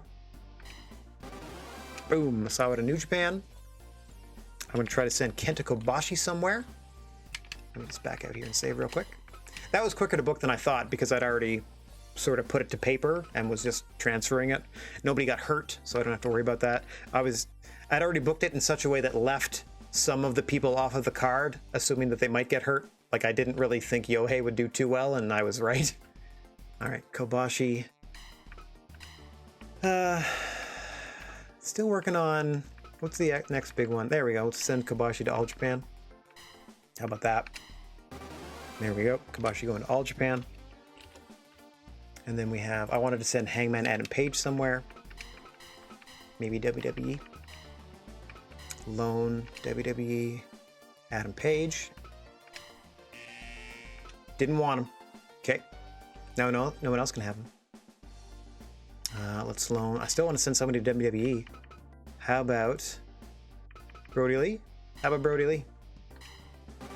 Ba-boom, Brody Lee to WWE for this one. Okay. Brody goes to WWE. I wanted to send Kenny Omega out again if I could. Maybe I can send him to Impact. Let me try Impact. Loan to Impact. Impact is one of our few European territories, so I'm trying to make them as successful as possible, or keep them as successful as possible. Boom, Kenny Omega goes out to Impact. I'm good for like 2 more, I think. I don't want to send off more than half a dozen, because I don't know, they could get hurt. I don't know, but they could get hurt. So let's do CMLL again, because we're working on making them friendly. If we get CMLL friendly, we will be friendly across the board, which is pretty dope. So we'll send them maybe Dragon Rojo Jr. Off they go. Which is kind of funny, because we are actually booking an event in Mexico right now, and we're sending our talent to another promotion in Mexico, and we're not booking any extra Mexican talent. We're just, it's a GWA show. We're putting it on wherever. Okay. One more. Let's see if we can let one more person to CMLL. If they'll love us forever. There. How about Ray? Don't want Ray. How about Raven? No, Hurt. How about Keith Lee? I don't think any of those. None of those really strike me. Woof. We're gonna leave Yohei off that show. How about Buddy Murphy? All right. Buddy goes off to CMLL. I love it. Okay, so got all that booked. We have 3 title matches. We got some undercard stuff going on. I can't change the order of it even if I wanted to. I feel like the 2 singles titles should be the main events. So it goes singles, tag, singles, singles. We'll be all right. And then we sent a good half dozen people out. All right, let's go make some merchandise and then run this show. First off, we're just double checking. We've done all that already. All right, so we're in an 18,000 seater. We're gonna leave the masks as is. They're a hard move regardless. So let's do 3,000 snacks for the kiddos. I'm just gonna do, and some other paper craft. Like these are like the low end stuff. So let's just like, mommy, just grab me something of these. So that's easy. We'll do 3, I'll do 3s across the board here. I'm not expecting to move it all, but I'd like to give everybody, you know, an option. This is more for also prepping for the next show as well. Yeah, I'm gonna leave it because I'm just trying to think. Our next show is gonna be huge. I should have left these 2 alone. That's okay. I'm not gonna do action figures so that I can make like 5,000 of them next time around, and maybe I can sell them at a premium. I'm hoping to clear out the rest of these masks for this Mexican show. Okay, that is it. We are ready to roll. Oh, you know what? It is not it. Because we have something, hang on. We have something else we can be doing here in our human resources. Offer contract. We have room on our roster, and I don't want to take anybody else's stars. I don't want to be doing any of that. However, I would like another junior heavyweight star if I could get it. Is Kenta available? So I can run Kenta versus CM Punk before they can happen in real life? No way. Kane's just retired, and seeing that they're 50 years old, and it's good for them then. Leo Rush is in Japan, huh? That's interesting. I have no idea what his moveset would look like, given the limitations of what it would look like inside of this game. Okay. One day we're gonna get the belt off Suzuki and back to New Japan where it belongs. Oh, that's right. I was like, why Japan's gonna have some of the legends in it. Not a lot, but some of them. Nobody's really like sticking out where I'm just like, ooh, I gotta have this junior. Not that I can think of right off the bat. Like in Latin America, the only one I can think of that I would want is probably Angel Garza, to be perfectly honest. Got that crossover appeal, yo. And I'm also, you know, familiar with them. Yeah. Yeah. Versus all the other ones. All right, we're not going to worry about signing somebody. We'll worry about it maybe next month. We're going to go ahead and get to the show. I don't need to do anything else then, do I? No. Well, hang on. Let's think here. I'm just trying to, if I can put to my mind a junior talent that I'm like, ooh, that's the one, I should grab them and immediately add them. Honestly, I'd sign Vader. I should sign Vader and just have him murder people. Let's see. I'm doing a real quick sweep. If any like junior talent just like leaps out at me as being like, yes, they will set the world on fire. Let's do this. Hang on. Hiromu Takahashi. Like legit. That's a good get. Okay, I might try to hire Hiromu here for our junior division. Concerned that our wrestling style doesn't quite match. Ooh, he's a showman. That is a bit of a mismatch. Let's try. We're gonna try to get Hiromu Takahashi. Actually, before I do that, as I always do, let me just save one more time. I'm doing this so I remind myself that we're gonna get 3 kicks at the can of a Hiromu Takahashi. Okay. I know he's pricey, but we can afford him. And I feel like if his edit is even half decent or half close to the real life wrestler, it's going to put on some spectacular matches. So there's that going for it. So let's go ahead and take him out to a slightly fancy dinner, and we're going to lowball him. We're going to lowball him to start with. Okay. Didn't like it. 2 more kicks at that can. I'm doing a 3-strike rule since we're playing on hard difficulty. Normally I just video game it, because it never made sense to me that you could only negotiate with 1 piece of talent once in a calendar month as a like promoter. Like that's no way to run a business. So I at least allow myself, well, you know, in previous versions when I was playing on like easy or whatever, I would just allow myself unlimited chances until I just got the person that I wanted. But in playing on hard, I've limited myself to 3. So we're gonna go attempt number 2 to get Hiromu. Okay. That first dinner didn't even happen. We've reset the timeline. Dinner number 2, and we're gonna medium ball ya. How about a salary bonus that is, you know, a little more than you make in a month? Not really into it. All right, we're gonna highball him and see if we can get him.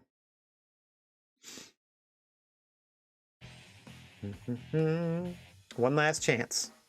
And then if we can't do it, I'm just gonna move on and do the card that we have booked, because we're not gonna be able to use Hiromu this month anyway. And me grabbing this junior talent is essentially to book in a sort of inline junior tournament over the course of several shows that I've already sort of like half put together. Anywho, human resources, offer contract. Third and final kick at the can with Hiromu Takahashi, fancy dinner, and big old bonus. What do you say? Okay, Hiromu does not want to sign with us. I'm gonna quit and come back in. Just to erase that L from our record once and for all. Boop-a-da-boop-a-da. Okay. I don't have anybody in mind that I can also throw a quick contract offer at. We've already sent people out. We've already made our merchandise. I think we're ready to roll. Once again, 3 kicks at the can of proceeding to the event and having our 2 guests, like hoping our 2 guests show up for work. Here we go. Did we get Daisuke Sekimoto and Bobby Lashley safely to Mexico? So far, so good. Aye, so okay, let me just double check. All 7 matches are still there. Perfect. We got those 3 big title matches coming up. Only 1 title that's affiliated with the GWA full time. And in and of itself, it was the first title that we kind of borrowed from a defunct promotion. That's pretty fun. But we still got 3 big title matches. Another 18,000 strong here in Mexico. Witness this #1 contendership match. The winner of this one is going to get a future junior heavyweight shot against Ilya Dragunov. So let's get down to the ring to see Becky Lynch against Speedball Mike Bailey.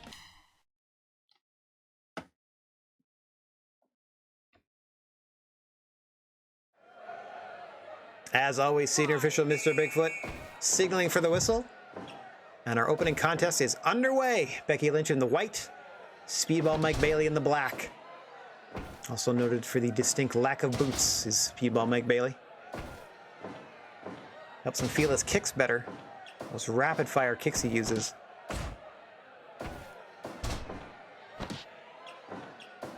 He's going to have to be on the lookout for the disarm her, that armbar variation of Becky Lynch's, as well as the manhandle, her version of the Uranagi or rock bottom. Meanwhile, Mike Bailey is going to be looked to employ, which I believe he called the Ultima Weapon, which is a shooting star press, double knee drop off of the top. So a shooting star King Kong double knee drop off the top. So that is 2 knees into your sternum after he does a flip in the air. It is a sight to see, and we'll see if Becky Lynch can survive it, if Bailey is able to even attempt it. As the two are going back and forth here, you see Bailey relying on those kicks. Helps him keep it ranged, not the largest competitor in any fight he's in. Certainly not giving up any size to Becky Lynch here. Fairly evenly matched as these two junior competitors. Becky Lynch and Mike Bailey both looking to get back in the title hunt. We're granted this #1 contendership matchup. Winner gets a title shot next month, and the month after that we are starting an 8-person junior heavyweight tournament. And they are unfortunately unable to qualify for participation in that tournament by virtue of their participation in this match here. We're going to be debuting some new junior talent if we can get them signed in time in that tournament. And there's that manhandle we were talking about, her version of the Uranagi, dragging Bailey away from the ropes and into the pin. 1, 2, and Bailey's out at 2. We've just crested the 5-minute mark here. Nice shooting star press from the floor. Quick pin attempt there by Bailey, just gets a 1 count. Forearm to the lower back. Try and maneuver Becky Lynch into position for those kicks to the chest. Trying to crack the ribs, break the breastbone. As the action now spills out to the floor. Anything goes.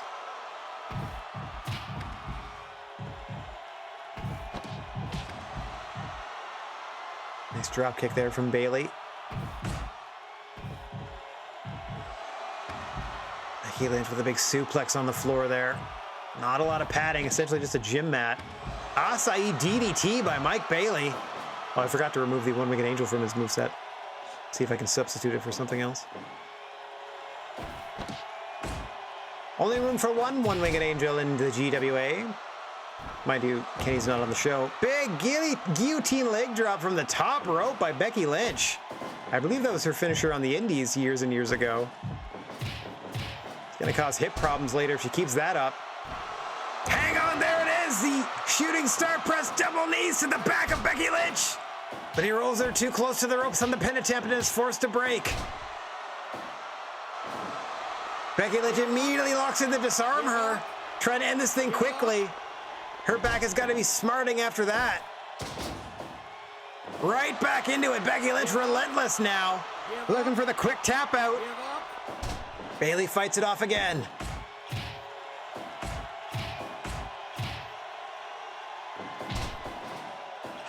Bailey with that spin kick to the side of the jaw of Becky Lynch. Becky able to respond with a snap suplex. Match could go either way here. We're only 10 minutes deep, but they are throwing some heavy shots. Standing Spanish fly by Speedball Mike Bailey.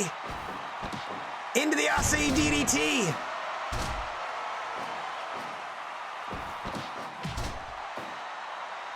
Another big drop kick to the chest. Bailey sent into the corner now. Oh, able to counter. Spin kick drops Becky Lynch up top. There it is, the shooting star knees. Exploder. Becky able to survive, but for how long?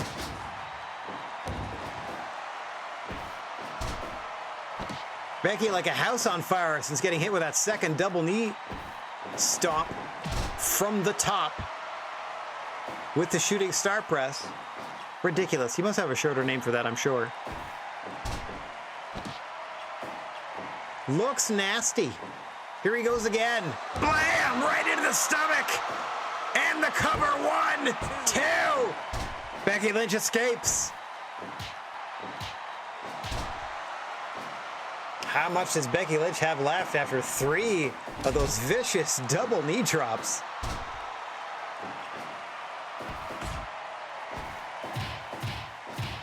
Bayley going back and forth with those kicks, trying to commit Grand Theft Oxygen. Poison her on us, spiking her on top of her head. Exploder! Becky Lynch hanging in there, able to catch her breath. What resilience.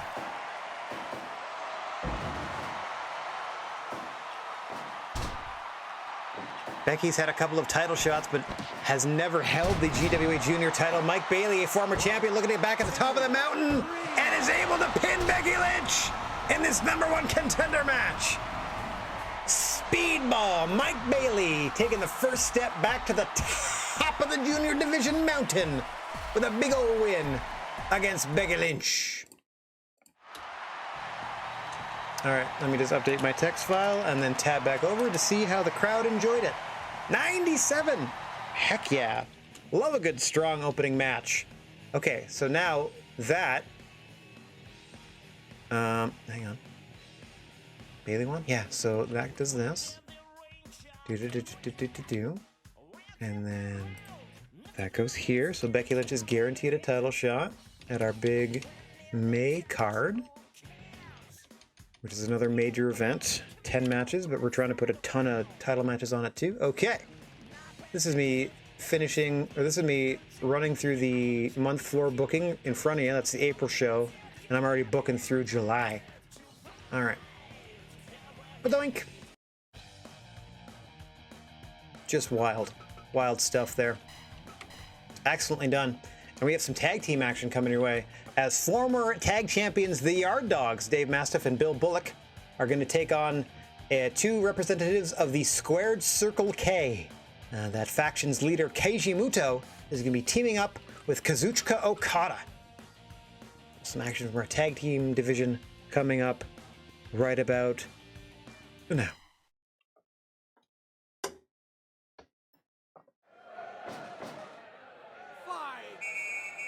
The only official fit to call the match is Mr. Bigfoot signaling for the whistle.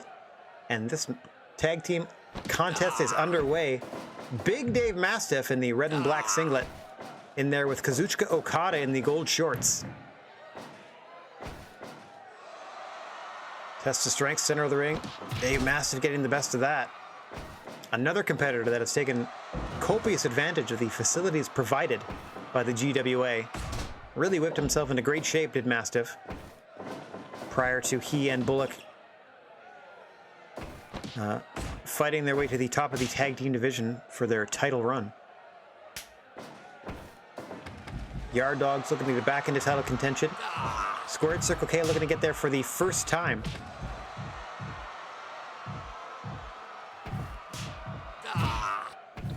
An important matchup here in the tag team divisional rankings.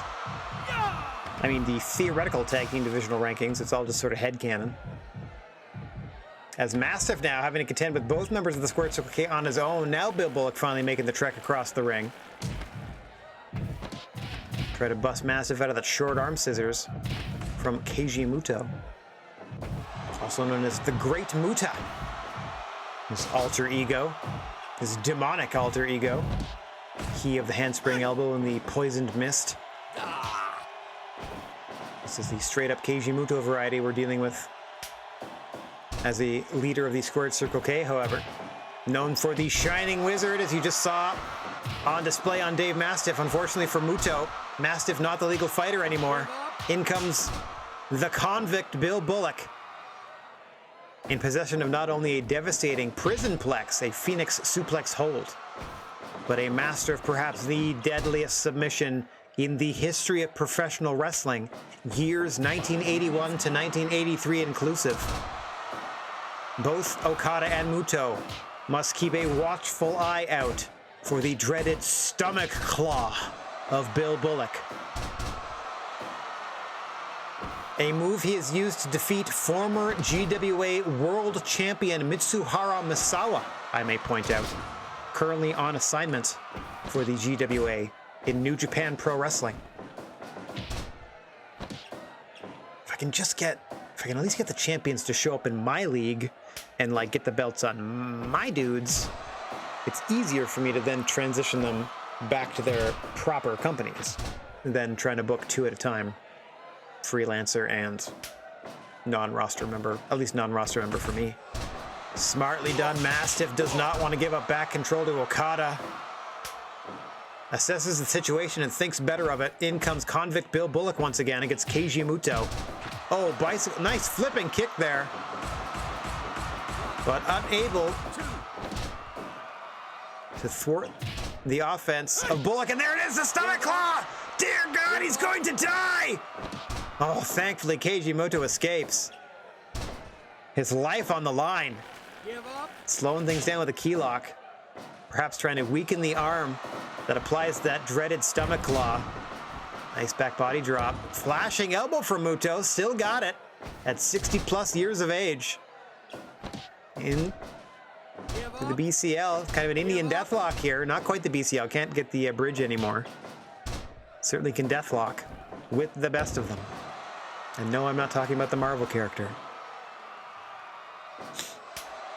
I assume, though, that if someone made a Deathlock edit for Fire Pro, that Deathlock's finisher is a Deathlock. Scorpion or Indian. 10 minutes gone. As we just passed the 10-minute mark in this one. The first tag team contest of the night. We're going to see a title match later this evening as the Big Japan tag team titles are on the line.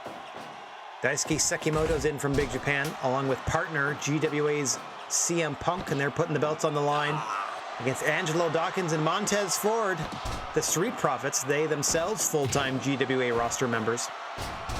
So perhaps bringing a little bit of gold to the GWA, at least momentarily, as we try to further sort out all these wayward championships across the wrestling landscape. Happy to have delivered AEW's world title back into its possession, courtesy of a Wardlow victory against Chris Jericho at our last show. We'll see if The Undertaker can defeat Bobby Lashley later today and take the WWE title from a freelance wrestler, at least to a GWA roster member, and then we can start bringing in WWE talent to try to beat The Undertaker. See how long that takes. Oh, nice rolling capo kick by Mastiff in the corner on Muto. And now a version of the Regal stretch. Also a variation of the STF. The prime submission of Muto's arch nemesis, Masahiro Chono. Oh, big sit-out powerbomb almost puts Muto down. Mastiff is rocking and rolling here. Hooks the leg deep. 2. Muto just escapes. Muto able to float over, hurries back to his corner to tag in Okada. Mastiff had him in a big bad way there. Thankfully for the squared circle, okay, Muto was able to break the momentum. Much like Okada's trying to break the neck of Bill Bullock with that spinning tombstone.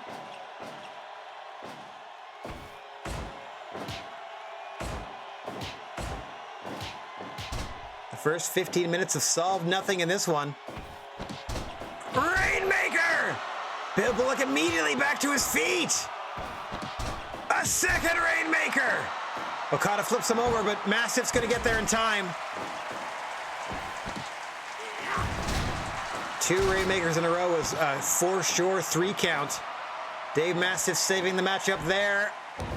Elbow drop by Okada. Elects not to go for the pin.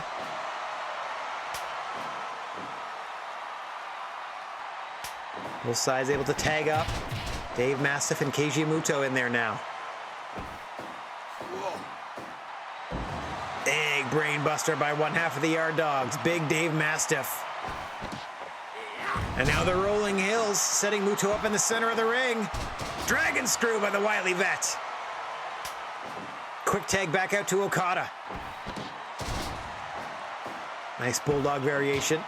Classic Muto offense there. But Okada can't follow up. Do you hear the effort? On every move Dave Mastiff does. Hooks the leg deep once more. 2.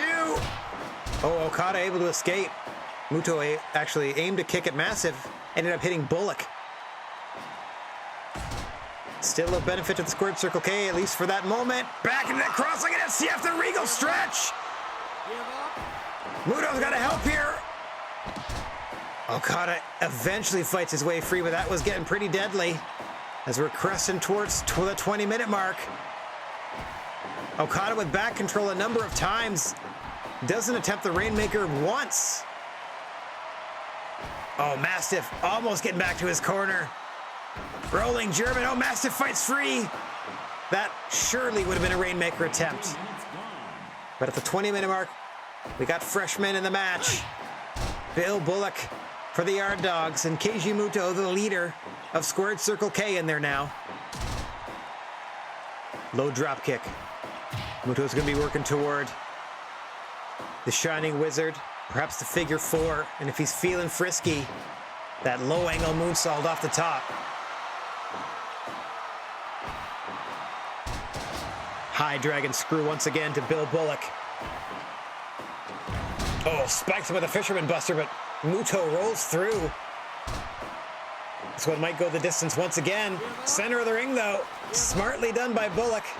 The longer this match goes, submission attempts get more and more serious. 2 and 3. Muto rolls him up center of the ring.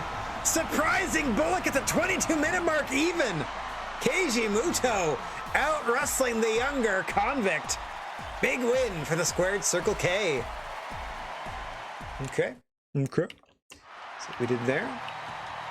Muto getting the big W on Bullock. And then I tab over and see how the crowd liked it. 87. 10 lower than the last match, but that's okay. The average should still be 92. Yeah. Save that quick. All right. Tag team last month, exploding in a singles contest this month. I'm pretty sure we've run this before, but now we have more reason to. As Randy Orton and Jon Moxley have some issues they need to work out, so we're gonna settle it in the ring. Yeah.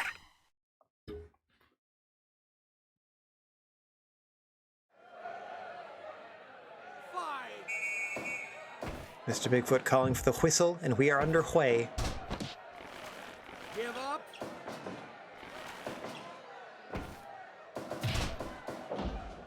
Orton, of course, master of the headlock. Going to be seeing a lot of those in this contest. Jon Moxley, definitely more brawling style. He's going to want to open this thing up to a violent fight more than a wrestling match. Randy Orton's going to want to keep this to a, I don't want to say slow and plodding, but definitely a methodical, American-style pro wrestling match. A style that some say he perfected. And if that is the case, I fear for the future of the industry. I'm just teasing, just because I personally have never really found him all that interesting. Like, rock solid, let's not deny it. Smooth as silk in the ring, sure. I've never known him to hurt an opponent. He himself, I think, gets hurt rarely. Always up for pretty much anything, but have I ever been, like, actually really excited about a Randy Orton match? I have to honestly say, no, I have not. In his long, illustrious career. That's going on about 20 years on the main roster, as I look at my calendar and we're in 2022.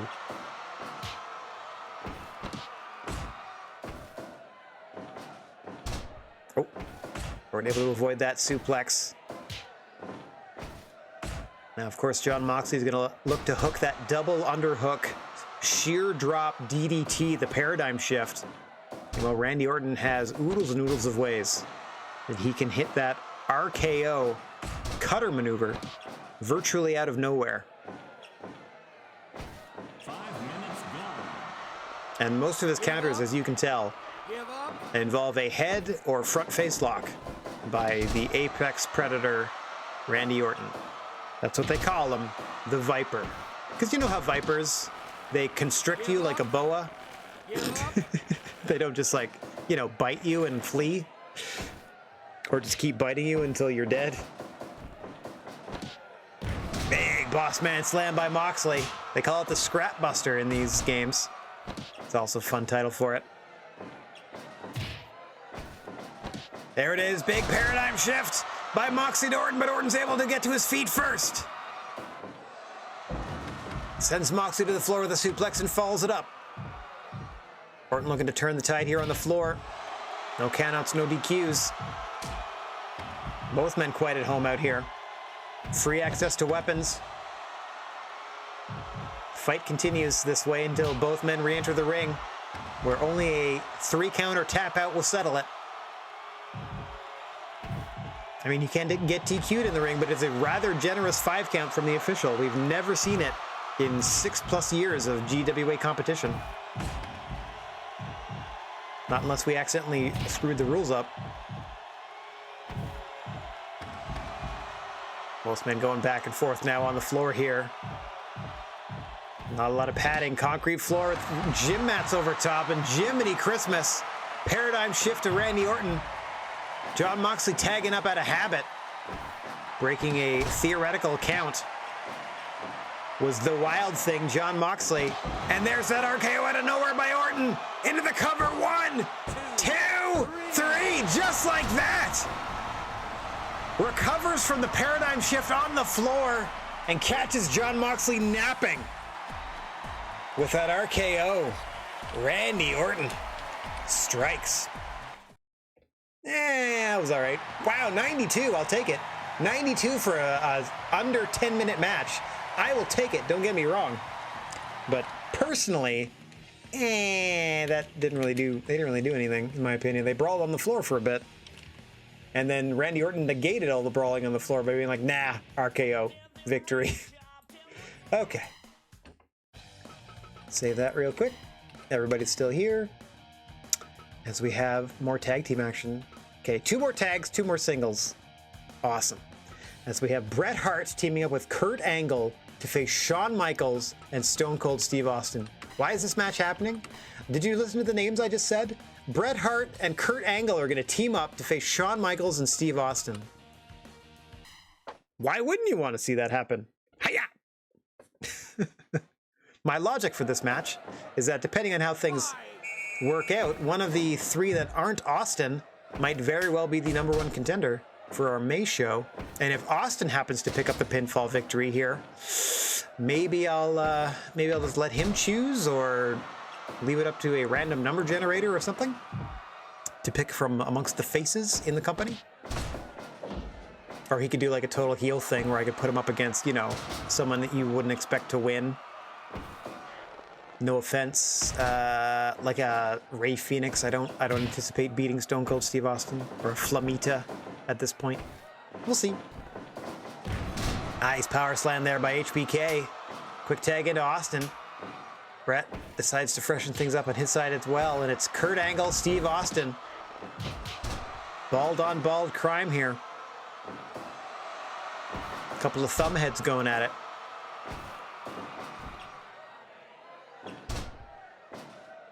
Austin smartly able to avoid that amateur takedown attempt by Angle.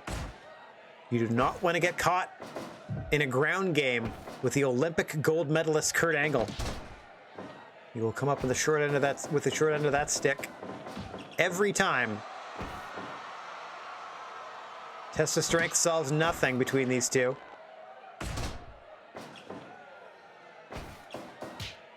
Back and forth they go, both men looking for a tiny advantage that they can start to exploit. Turn into a greater and greater upswing in momentum for themselves, much to the detriment of their opponent. In comes Bret Hart now against Steve Austin.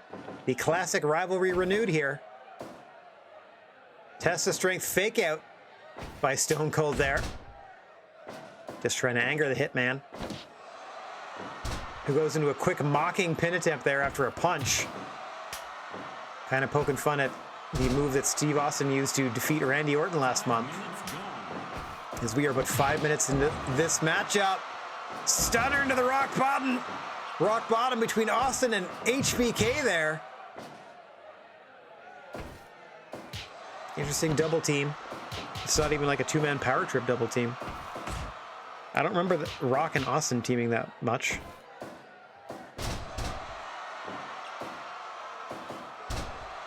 Angle able to avoid the drop kick.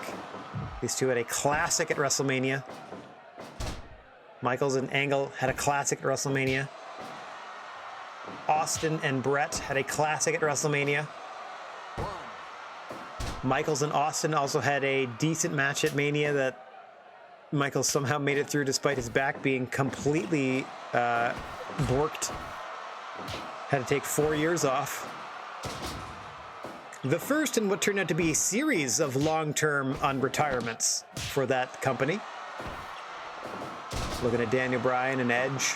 Apparently Corey Graves is ready to get back to action after so many years away. I mean, that's not a big get, but the others kind of are.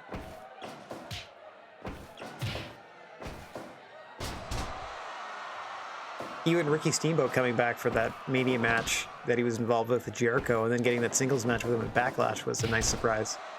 So late into Steamboat's game. Pin attempt there by Austin isn't going to get much. Just a 1 count. Back and forth these two go. These two know each other inside and out. Should have been one of the foundational rivalries of the Attitude Era, but just sort of missed the mark.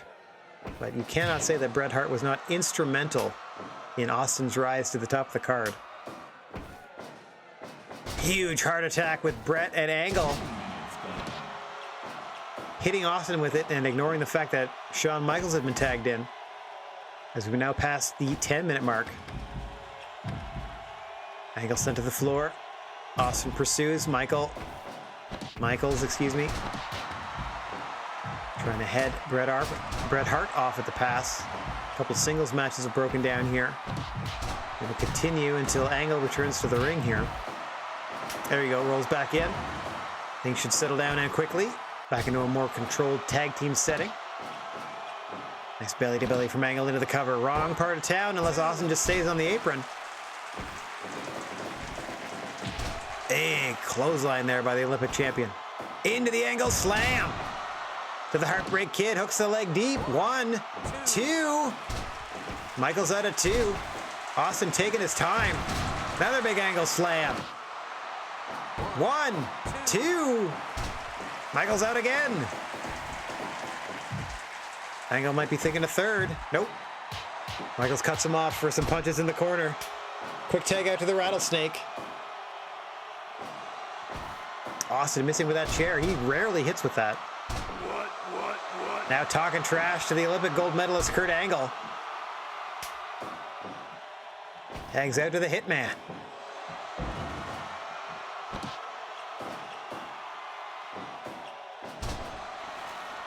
Bret Hart with the figure 4 on Stone Cold. Trying to slow things down, but Austin able to break that fairly quickly.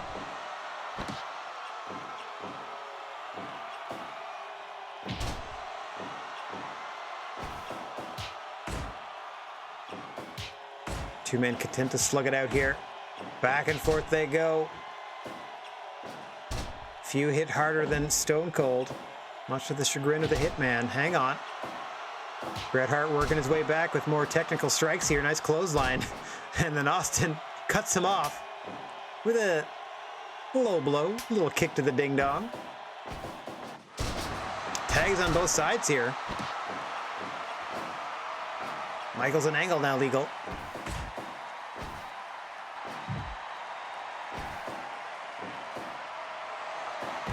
Huge jumping pile driver to Kurt Angle. Michaels going up for that sky-high elbow drop, perhaps. No. Diving body press into the cover, and Bret is there right away to break it up at 1 and to slap a figure 4 onto Shawn Michaels. Wearing down the legs of HBK. Makes him more susceptible to both the sharpshooter and to the ankle lock of Kurt Angle. Another body press. This time Bret doesn't need to break it up. The ref does, as Kurt was under the rope there. And a super kick into a pedigree by Michaels and Austin. Some very interesting double team moves out of both of these men, highlighting their work with other tag team partners. Standard double suplex out of Angle and Bret, however. As Bret now goes to work on the GWA Heavyweight Champion, coming off a big win at our last show, teaming with William Regal on that card. Take care of Randy Orton and Jon Moxley, who had a singles contest earlier tonight. Big main event spinebuster by Bret the Hitman Hart. Trying to stop Stone Cold from making that tag. Taking a lot out of both men here.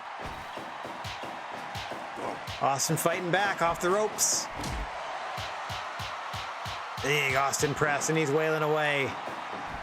Point of the elbow now to the ankle of Bret Hart, who's had enough.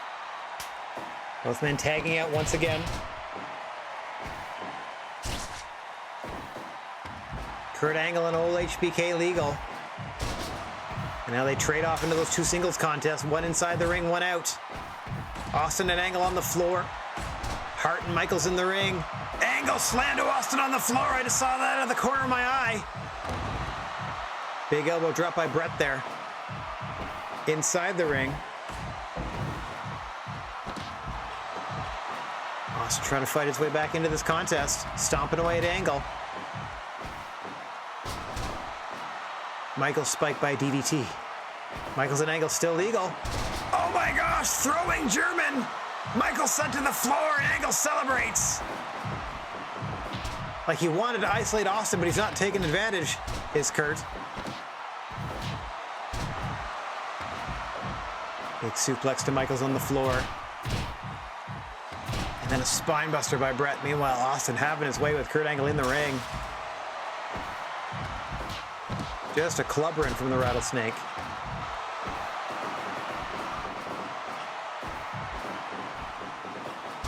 Big belly to belly off the ropes. Michaels and Angle still free, or excuse me, still legal. Michaels once again tossed in at the corner of Angle and the Hitman. Spiked with that pile driver by Bret. Drags him away from the ropes, looking to finish him off, and Michaels escapes. Scurries back to his corner. Super kick into the pedigree by Michaels and Austin once again. Austin calling for the mic, letting Bret Hart have it.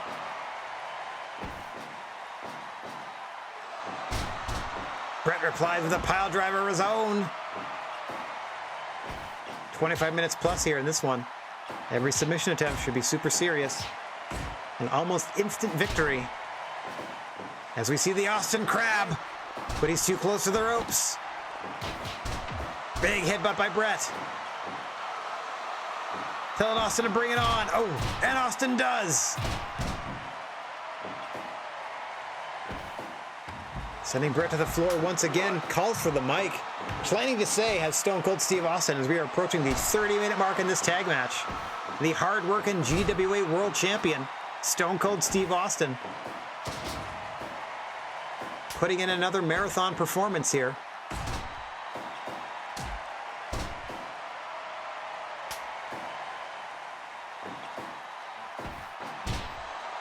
Future title shot on the line for one of the other competitors in this match. Nice forearm shot into the kip up. Classic offensive combination there from Shawn Michaels.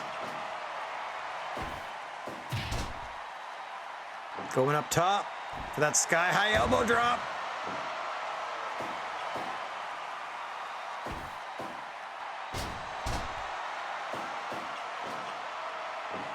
Looking to set Angle up for that sweet chin music.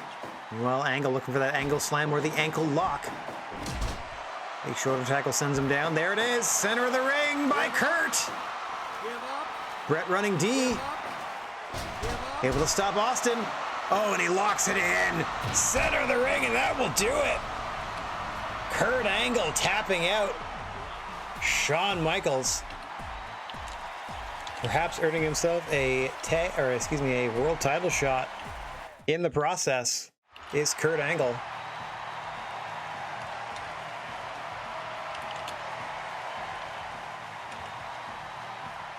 Woo! 5-star classic. What? Let me get on cam for that. 5-star classic. Love it. There we go. 100. First one of the show. Yeah, first one of this show. Trending upwards, at least for now.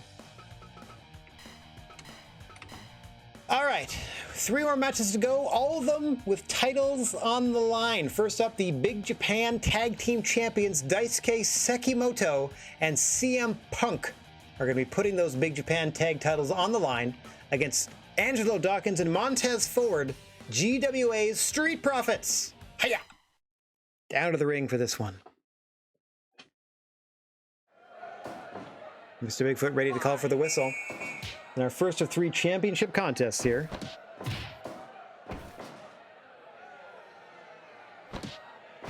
Dawkins in there with Sekimoto.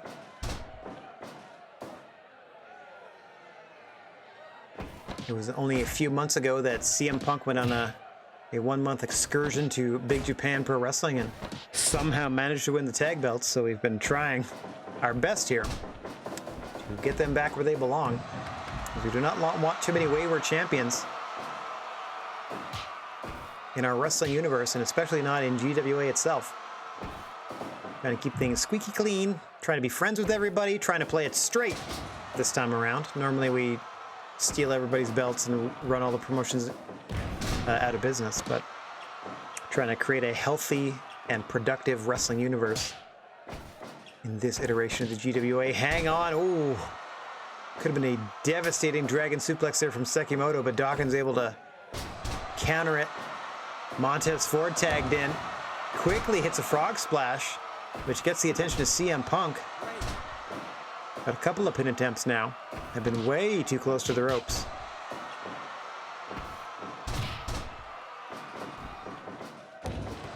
As Sekimoto's in from Big Japan proper, the other 3 competitors in this match very used to the conditions and rules and regulations of a GWA ring. We'll see how Sekimoto adapts in this title defense with he and partner Punk here.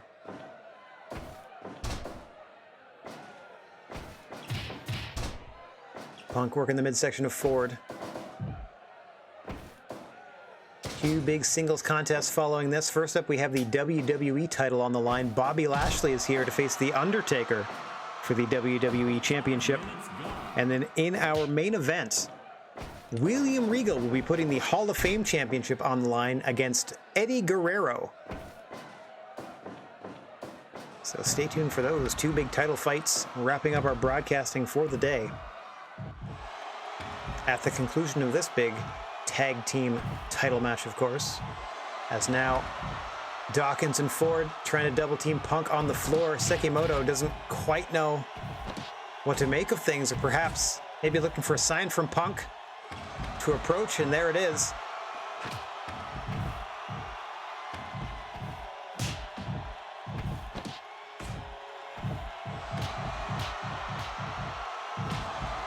As the action spills to the floor, all 4 competitors out here now. Big DDT by Punk. Sekimoto eats a huge main event spinebuster from Dawkins, who says he's got plenty left in the tank and is looking to prove it. Street Profits, no stranger to gold, quickly became GWA Tag Team Champions. Not for a long time, but quickly shot up the ranks to earn and capitalize upon a title shot here in the GWA. I'm sure would not mind at all if they were to collect the Big Japan Tag Team titles as well. Big frog splash by Ford, but Punk's right there to make sure it's a no count on Daisuke Sekimoto. A bear hug now from Sekimoto to Montez Ford. Haven't seen that in a while. You'd think Bear Country would do them or something, like a tag team bear hug or something.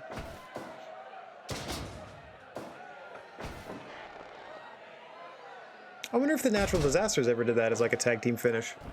The double squeeze. Like the Halloween Havoc hump that the Yeti and the Giant did to Hulk Hogan. 2, 3. Oh my gosh! Montez Ford just mopping the floor with Sekimoto. A surprise win at only 10 minutes. And just like that, the Street Profits are your Big Japan Pro Wrestling Tag Team Champions. And those belts are now in the property of the GWA in what can only be described as a crap match.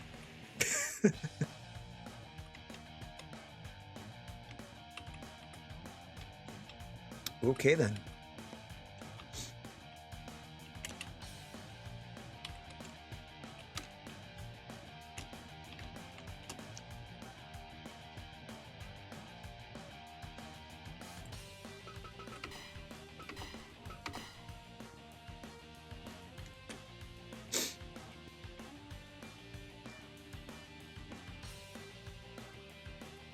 Oh, wait.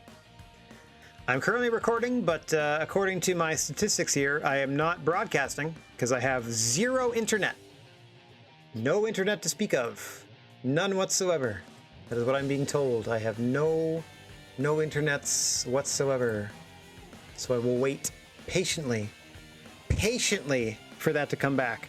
Even though it's telling me that I'm still streaming, it's telling me that I haven't dropped a frame. It's also telling me I have zero internet. So I'm quite confused. I really need to talk to my ISP about this because this has been going on for about 2 weeks now, and it is no fun. That's why my VODs seem to be in parts. There we go. There we go. I'm still going to wait a little bit since we have now apparently reset. Hang on, I'm going to give it like a 5 count here, at least until the duration shows up in my actual stream manager. For those of you, I hope this is broadcasting. For those of you who missed the end of that last match, it was a quick one. Montez Ford was able to hit a frog splash on Daisuke Sekimoto, and just like that, we have new Big Japan Tag Team Champions. My apologies, it seems that the conclusion of that matchup may not have been broadcast over Twitch, rest assured. The VOD will be available on YouTube as soon as possible, and in one piece as well. All right, okay, so the duration thing's back up, and I'm ready to hit these last 2 matches. It's unfortunate. We had like a 1-day streak in the past 2 weeks of it working properly and keeping me connected for my entire stream. But for whatever reason, we're having some issues.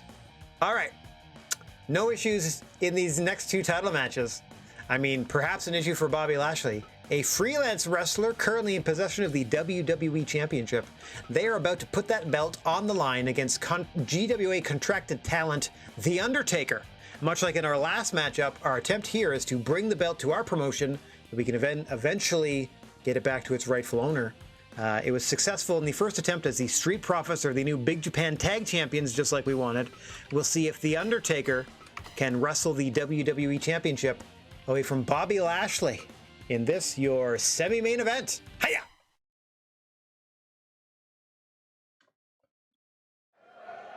All right, whistle's going to be called for, and we are underway. Bobby Lashley in the long black and gold tights. Undertaker in the black pleather pants and black undershirt, singlet, A-shirt, whatever you want to call that. Undershirt. Probably I would think a singlet that he wears underneath the long pants. I'd feel that'd probably be the most comfortable version of that. Who knows? Nice delay suplex here by Bobby Lashley. No shortage of power from either of these gentlemen. Bobby Lashley, a master of the spear. Undertaker's going to be looking to hit that last ride and bring the WWE title to the GWA. Bobby Lashley's looking to keep that belt and keep himself fun and fancy free as a U.S. free agent in possession of the World Heavyweight title for the biggest promotion on the planet currently, the WWE. We were successful in getting AEW their title back just last month as new champion Wardlow. And proudly bring that belt back to his home promotion. Here we're doing a slightly more complicated job of trying to transition the belts to GWA talent first, and then from there, getting them back to their rightful promotion. That is, if The Undertaker can withstand the onslaught of one Bobby Lashley, who so far is holding himself quite well against the challenger, Dead Man Inc. The almighty Bobby Lashley. looking to once again successfully defend that WWE title. We've seen them previously in a GWA ring defend the belt against Kevin Owens, who subsequently quit the WWE. So even if he had won, the title still would have been on a freelance wrestler, and we would have been booking Kevin Owens instead of Bobby Lashley here. Big chokeslam coming up. And the Undertaker doesn't go for the pin right away like he normally would. Must know the level of athlete he's in there with. Plus, well aware that a championship is on the line. One he has held before in his career. And is looking to hold again. Nice belly to belly by Bobby Lashley. Trying to halt the momentum of the dead man, who is the most prolific striker in the history of carbon-based life forms. Short arm clothesline by The Undertaker. Setting himself up for another chokeslam, perhaps. At the very least, adjusting his gear. Here comes the last ride to the 7-minute mark for Bobby Lashley. Planted into the canvas, but he pops right back up immediately. Undertaker, unfazed, puts him right back down. But Bobby Lashley then able to block the first chokeslam attempt, not the second. Here comes the cover. 1, 2. Lashley out at 2. Undertaker all in his feels now at the 8-minute mark. Catching his breath, waiting to strike once again. Hang on. Counters the suplex from Lashley and sends him to the floor, does The Undertaker. And what sportsmanship from the dead man, allowing WWE Champion Bobby Lashley to catch his breath on the floor and then return to the ring. Unassaulted, unattacked. Big spear by Lashley. Undertaker pops right back up. Main event spinebuster from the WWE Champion. Looking for another spear. Missed this time. Another turning belly to belly to perhaps position him for another spear. Lashley doesn't quite have him as he wants it. Oh, into a dragon sleeper this time. Trying to get Undertaker to tap out. Shades of taking care of business. A move formerly done by the dead man. Countering a pile driver, a powerbomb attempt there is The Undertaker. Looking to set up Bobby Lashley for something devastating. Big falling clothesline. Trademark offense from the dead man. Oh, just absorbs a shot to the jaw. Bobby Lashley able to counter that last ride attempt. Setting Undertaker up now, off the ropes. Huge spear by Lashley, but Undertaker's right back up. Slugging it out once again, champion and challenger. Undertaker wins that strike battle. Dropping Lashley with that huge clothesline, but then he gets caught. Dominator! Lashley can't follow up. Took a lot out of him to get the big man up. Oh, can't do a second in a row, and he spills out to the floor. This actually helps Bobby Lashley because Taker can't win it out here. Mind you, he can do a heck of a lot of damage. As Bobby Lashley clearly sucking wind in between these moves. Big boot to the face by the challenger, The Undertaker. Spinebuster by Lashley. Doing everything he can to get some space to catch his breath here. There he goes, finds himself a little space in the corner. Now Undertaker's in pursuit. Blocks the choke slam. Throws him against the guardrail, does Lashley. Huge Dominator on the floor. Spear by Lashley, but Undertaker's back to his feet again. Lashley rolls back into the ring, but is dazed by the effort. Big clothesline in the corner to the dead man. Choke slam. 1, 2. Lashley escapes it too. Big spear to the Undertaker, but he's back up again. Sending Lashley off the ropes this time. Blocks a big boot. Taker sent into the corner. Huge clothesline. Can't follow it up, can Lashley. Taker looking to knock out the champion and claim the belt for himself.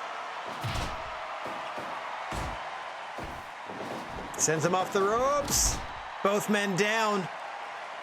Lashley could barely move here. Has to catch his breath. Has barely anything left. Can't get the Dominator off. Sent to the floor once more. Taker follows him out. Big boot to Lashley.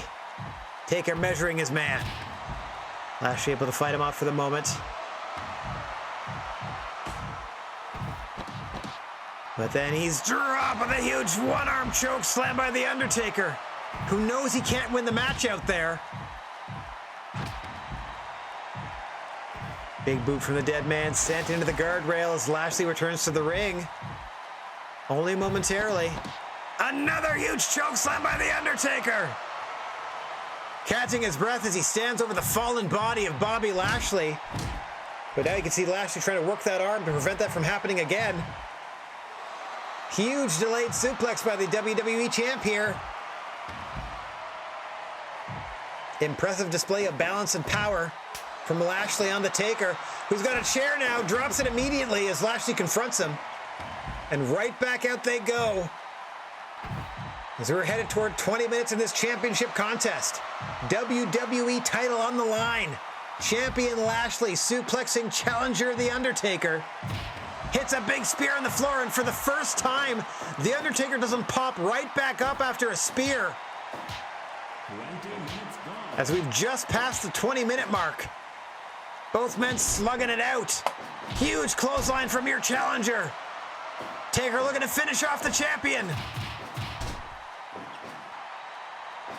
Off the ropes. Huge clothesline. Lashley's got him up. No! Undertaker counters and sends Lashley. Oh, Lashley clutching at his gut there, I thought. Not quite holding the neck, but the gut. Dominator! Rolls him into the pin. 1, 2, 3. Lashley retains. Holy crap. What a matchup. And Lashley puts down The Undertaker with the Dominator. Well, all right. Holy moly. How are we going to get the belt off Lashley? This guy's a monster. How do we do? Yeah, of course it was 5 stars, so why wouldn't it be? Holy crap. All right. That's going to take some doing, I guess, to get that belt off of Lashley. That is also really going to anger The Undertaker. Oh boy, oh boy. Boom, big old title defense after the Canadian facebuster. I think Canadian because Canadian backbreaker is over the single shoulder, like their back across your shoulder. And then Canadian DDT from there is you flip it over, drop them into a DDT. And then Canadian, whatever they just called that, is obviously you flip it forward into a Dominator. So apparently the over-the-shoulder setup is the Canadian aspect of that. All right, no Canadians involved in this main event, other than me, the one booking and broadcasting, as William Regal will be defending the Hall of Fame Championship against the newly signed Eddie Guerrero. It is our main event in front of 18,000 strong. Let's get down to the final match of the evening. Hiya! As always, the creature on feature, Mr. Bigfoot, is going to call for the whistle here. Eddie Guerrero in the long tights and I'm Your Pappy t-shirt, up against William Regal in the black and gold trunks. William Regal's Hall of Fame Championship belt on the line. Regal has a number of offensive weapons in his arsenal that he can use to finish his opponents with. The Regal Stretch submission maneuver, the Regal Cutter, the Regal Plex bridging pin suplex, and of course the Power of the Punch, should things get desperate. Meanwhile, Eddie Guerrero is going to be looking to hit that beautiful frog splash off the top, or perhaps lock William Regal in the lasso from El Paso. A leg and back-based submission maneuver. Kind of reminds me of the House of Pain. Still in the early goings of this one, though. Oh, does it have the front and back one? Well, that's interesting. It's got the front and back graphics on that I'm Your Pappy shirt. Good stuff. Excellent work by these edit creators. I just get to reap the benefits. Oh, backdrop driver by Regal. Not quite the Regal Plex. You'll know it when you see it. It is an extreme version, I would say, of a fisherman's backdrop suplex. And he actually clasps his hands in the process of hooking your leg so that the suplex lands high and it's easy to bridge into a direct and immediate pin. The only other person I've seen successfully and regularly use the Regalplex is a former student of his by the name of Bryan Danielson. As you see the Regal stretch applied in the center of the ring, Guerrero, thankfully for him, able to fight his way free. As we are only 5 minutes into this one, could have been a short night for Eddie Guerrero. 5 minutes gone. Regal looking to capitalize after that strike battle victory with a quick pin attempt at the 5-minute mark. In this your main event, nice exploder suplex there by Eddie. Regal able to roll through, use some of his own momentum to get back to his feet and minimize the impact of that maneuver. Nice butterfly suplex there by Regal, your Hall of Fame champion. Won the belt from Kenny Omega, who he himself unseated the longest reigning Hall of Fame champion in GWA's history, The Undertaker, who we just saw in an epic confrontation with Bobby Lashley for the WWE title, that The Undertaker shockingly came out on the short end of. Oh, nice abdominal stretch. Simple but effective offense out of Eddie Guerrero, who has probably forgotten more about wrestling than most people will learn in their lifetime. Born into a wrestling dynasty, it is literally in his blood. 2 count there for Eddie Guerrero, looking to claim his first championship gold here in the GWA so soon after joining the promotion. Eddie Guerrero's, hang on, there's the Regalplex. 2, note the high angle on that fisherman backdrop suplex, note the bridge, note Eddie Guerrero barely being able to escape at 2.9. A thing of beauty. That leg hook arm capture, bridging Regalplex. Followed up with a backdrop driver. More work on the shoulders and neck of Eddie Guerrero.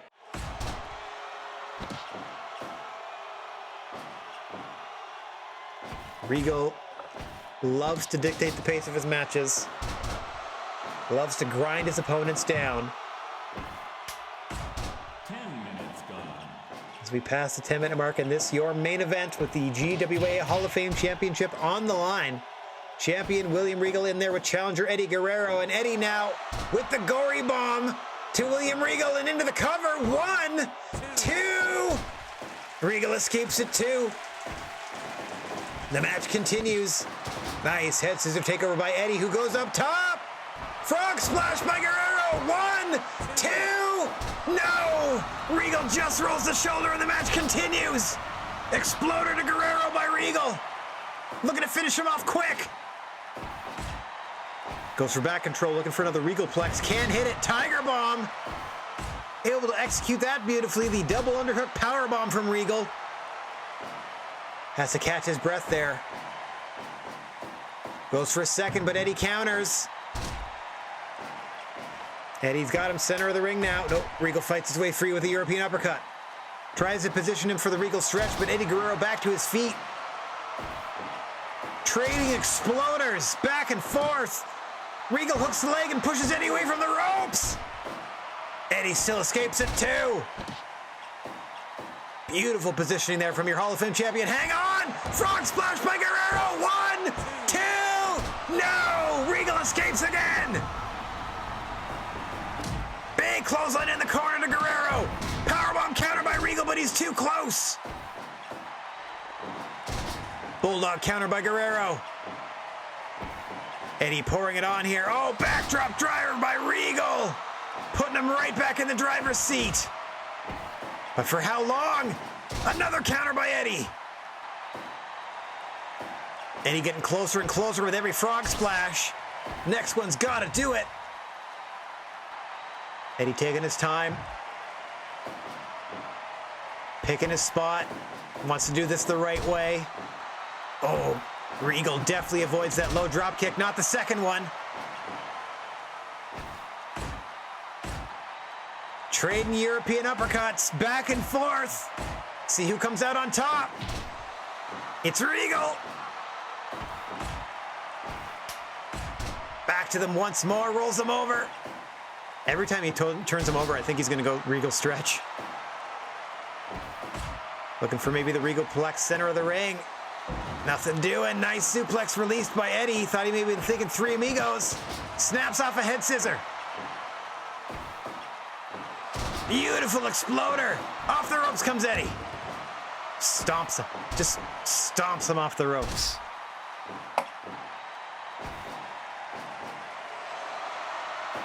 Black Tiger Bomb! 1, 2, 3! Eddie does it! We've got a new Hall of Fame champion!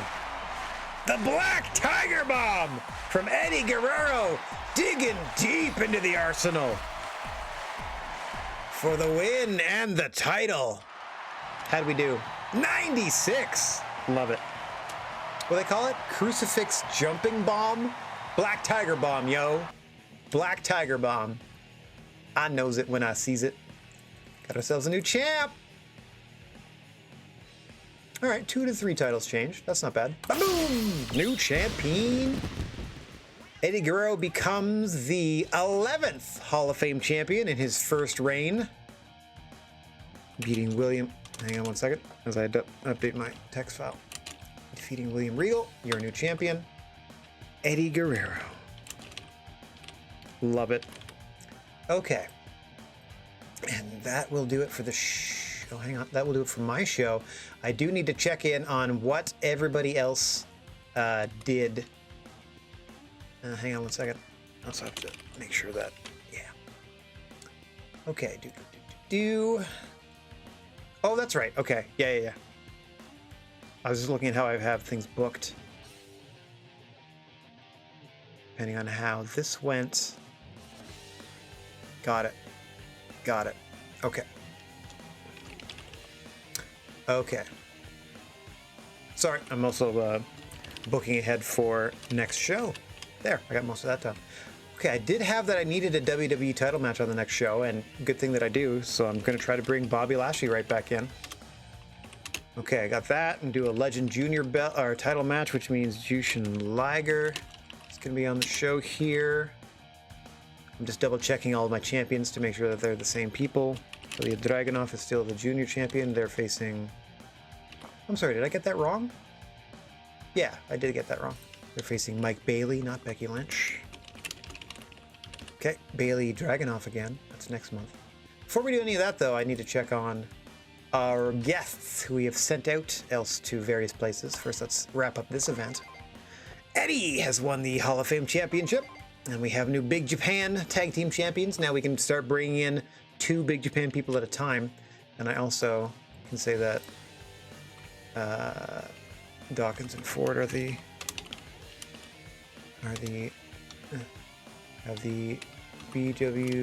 Big Japan Pro Wrestling Tag Belts. There we go. I still need to find out whom is Impact Trios champions with William Regal. I got to find out who he has the belt with there that I can eventually get it off of them. Get it off of them! Okay. Ba-boom. We had our 2. Yes, Full House. Everybody loved it. We have Matt Jackson as the new AEW. Matt Jackson just beat Wardlow to become the new AEW champ. Fabi Apache is the AAA champion. Sumi Sakai and Ray Horace are the Ring of Honor Junior Tag Champions. Toru Owashi is the DDT champ. Brother Yashi is the Dragon Gate Junior title holder. Doc Gallows just became the Impact champion. That's a big month for title changes. We still made ourselves $400,000 running that teeny tiny show. AAA doing another singles tourney. DDT doing a singles tourney. And Noah. Lots of singles tourneys going on. See what other news we can find for ourselves here. Shouldn't we take some time off? Both you and the wrestlers have earned a vacation. Trips to money are dirt cheap right now. Shall I confirm with your travel agent? No, because that would ruin all of my booking. Because no, I need all of the other shows. I'm sorry, I can't. May is a major show for us. We don't have the spot. We definitely have the funds to spare. Caden wants to come back? Sure. You got it. Kazuchi from Big Japan? You got it. Okay, let me roll these in. Caden in from NXT. Kazuchi? Kazuki in from All Japan. Wait, that's not like Kenzo Suzuki, is it? Kazuki, that's it. Kazuki.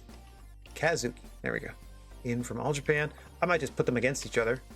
That'll fill a match. Bateman from Ring of Honor wants to come in. Man, see, I told you. May's a big show. Come on in, Bateman in from Ring of Honor. I haven't even checked on our people. Okay, back over here. Rob Van Dam wants to come in. Holy crap, that's 4 people, just like that. RVD from All Japan wants to come in. That's 2 from All Japan. Making friends all over. Holy crap! Let's do it. I'm just gonna keep, sure. Leona from Noah. From Noah. All right, any more? Wowzers, that's 5 people that are going to, that I have to work with on the next show that are just going to be there. Like I can put those 2 All Japan people together, even though they probably aren't associated in All Japan at all. But since they're both from that same promotion, I can just throw them in there against a couple of my guys, which I already have pre-booked and ready to roll. Hang on one second, RVD, Kazuki. Yep, they're ready. So I got a match already for those 2. I got to figure out what to do with the other 3. I got room. I'll figure it out.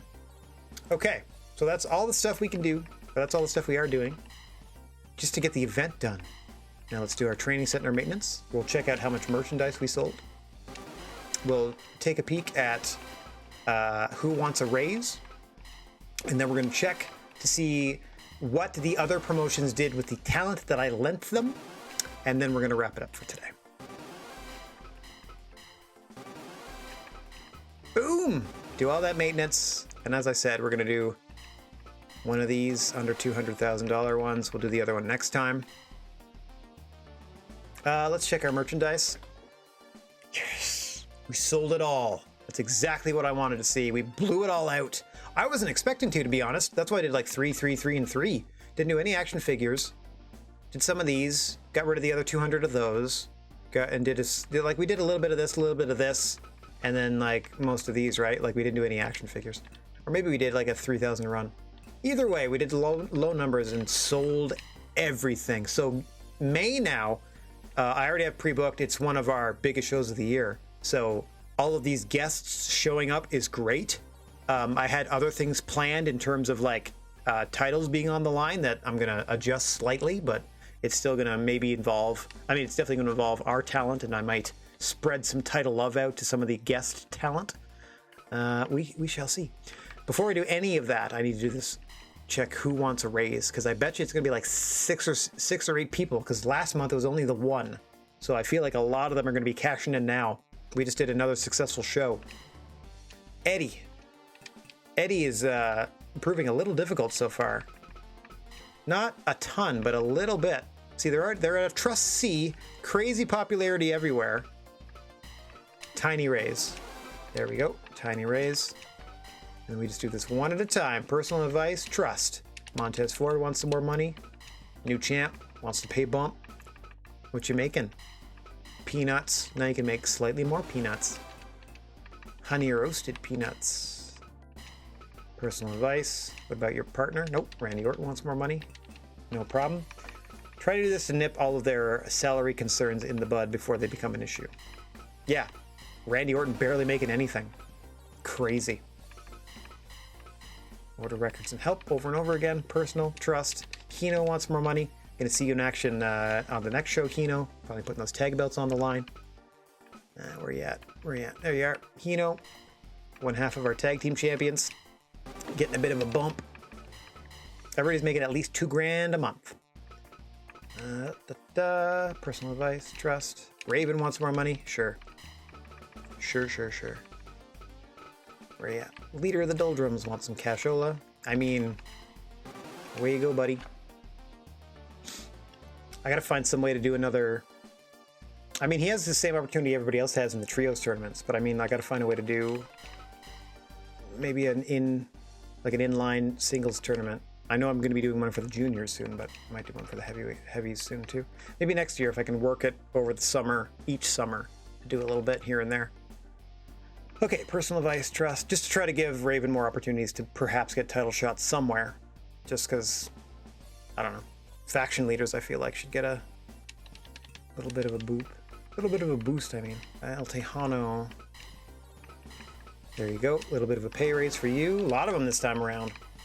Want a little bump. All good now? Okay, that was less than I thought, but still a fair number. Now, before we leave, promotional stats. Whom did we lend to whom? We sent... I can't believe the list of talent that I'm getting next month either. It's ridiculous. But we sent Misawa to New Japan Pro Wrestling. So let's go check that out. Where did they use Mitsuhara Misawa, our former champion? They didn't. We sent them Mitsuhara Misawa, and they elected not to use him. Instead, they put on a card with a total rating of 63%. Okay. So they didn't use him well at all. Delete. We sent Kenta Kobashi to All Japan Pro Wrestling. Let's see what they did with Kenta Kobashi. In the opening match, he slaughtered Yusuke Okada, and was not a good match. At least he got used. We sent Brody Lee to the WWE. Let's see what they did with Brody Lee. Let's see here. Don't see his name yet. A draw with AJ Styles. That was a pretty decent match. Okay. Again, at least he got booked. And then we sent Kenny Omega to Impact Wrestling. Let's check out what Impact did with Kenny. Again, putting him in the opening match against Mahabali Shera. And they didn't do that well. In front of 25,000 people. Impact's huge in Europe. That's awesome. Okay, so they had Madison Rayne versus Trey Miguel, 5 stars. Havoc versus Kimberly, 5 stars is pretty dope. Matt Cardona, Willie Mack tore it down. Man, Impact's bumping. Impact's got some hops to it. But then Doc Gallows winning that world title from Hernandez in the main event of an 11-match show. I can't even book an 11-match show. And then finally, I sent Dragon Rojo Jr. and Buddy Murphy both to CMLL. So let's take a look at how that shook out for them, if they even got booked. So far, nothing. So far, nothing. Didn't get used in front of 1,000 people. Didn't get used. Okay, thanks for nothing. Interesting. So I have a couple of friends. I got 5 people in from various promotions. Plus I still have other people I actually want to book for the show. So don't be surprised if the show just is there, like the May show, because there's so many guests. I might just book it all offline and make sure everybody shows up to work. So I don't have to like scramble, at least for the first card. All right. That I think is going to do us for the night. We've done our, we've addressed every salary grievance. We've done our routine maintenance. We blew out all that merchandise. We have all of those friends coming in for that May show. Yeah, I think we're going to do all right. It is like, I have May as a major plus. Like this is, it will eventually be the biggest show of the year. So in preparation for that, we're sort of building it as anything can happen on the May show. So we're trying to let's bring in a bunch of talent. Let's do this, that, and the other. Let's have a bunch of title matches. So far I have 6 planned out of the 10 matches. We'll see if I can pull all 6 of those off. All right. 4 of them are in-house. 4 of them are in-house, and the other 2 are most definitely not. So we'll see how it goes. Depending on if Leona or Bateman are juniors, one of them might straight up get a title match against Jushin Liger for the Legend Junior belt. I'm just putting that out there. I'll have to do some digging and find out their statuses and so on and so forth. But that's something to worry about next week. This week I can just hit this fancy button. Hiya! And thank everybody for watching, no matter where or when you happen to be, and wishing everybody out there chill vibes and clear skies. And if you find yourself in possession of a plethora of positive energy, please share it if you can spare it. And don't forget about your old pal, the Silent G, Rad Gnarly, saying so long for now. We are going to be back on the air Friday evening at 7 p.m. Eastern Time for more apocalyptic shenanigans in 7 Days to Die. Until then, TTFN, let's go find somebody to spread a little love to on our way out here. Oh, and glory of glories, my Stream Deck did not crash. Hang on. Oh, there we go. Let's go say howdy to Jacob. All right. Thanks very much for hanging out, everybody. Hopefully I see you tomorrow night when we're back with the crew for more 7 Days to Die. Tomorrow, I'm going to have a rocket launcher, and I'm going to blow up a hillside. That's my fun. All right. Thanks for hanging, everybody. Ta-ta for now.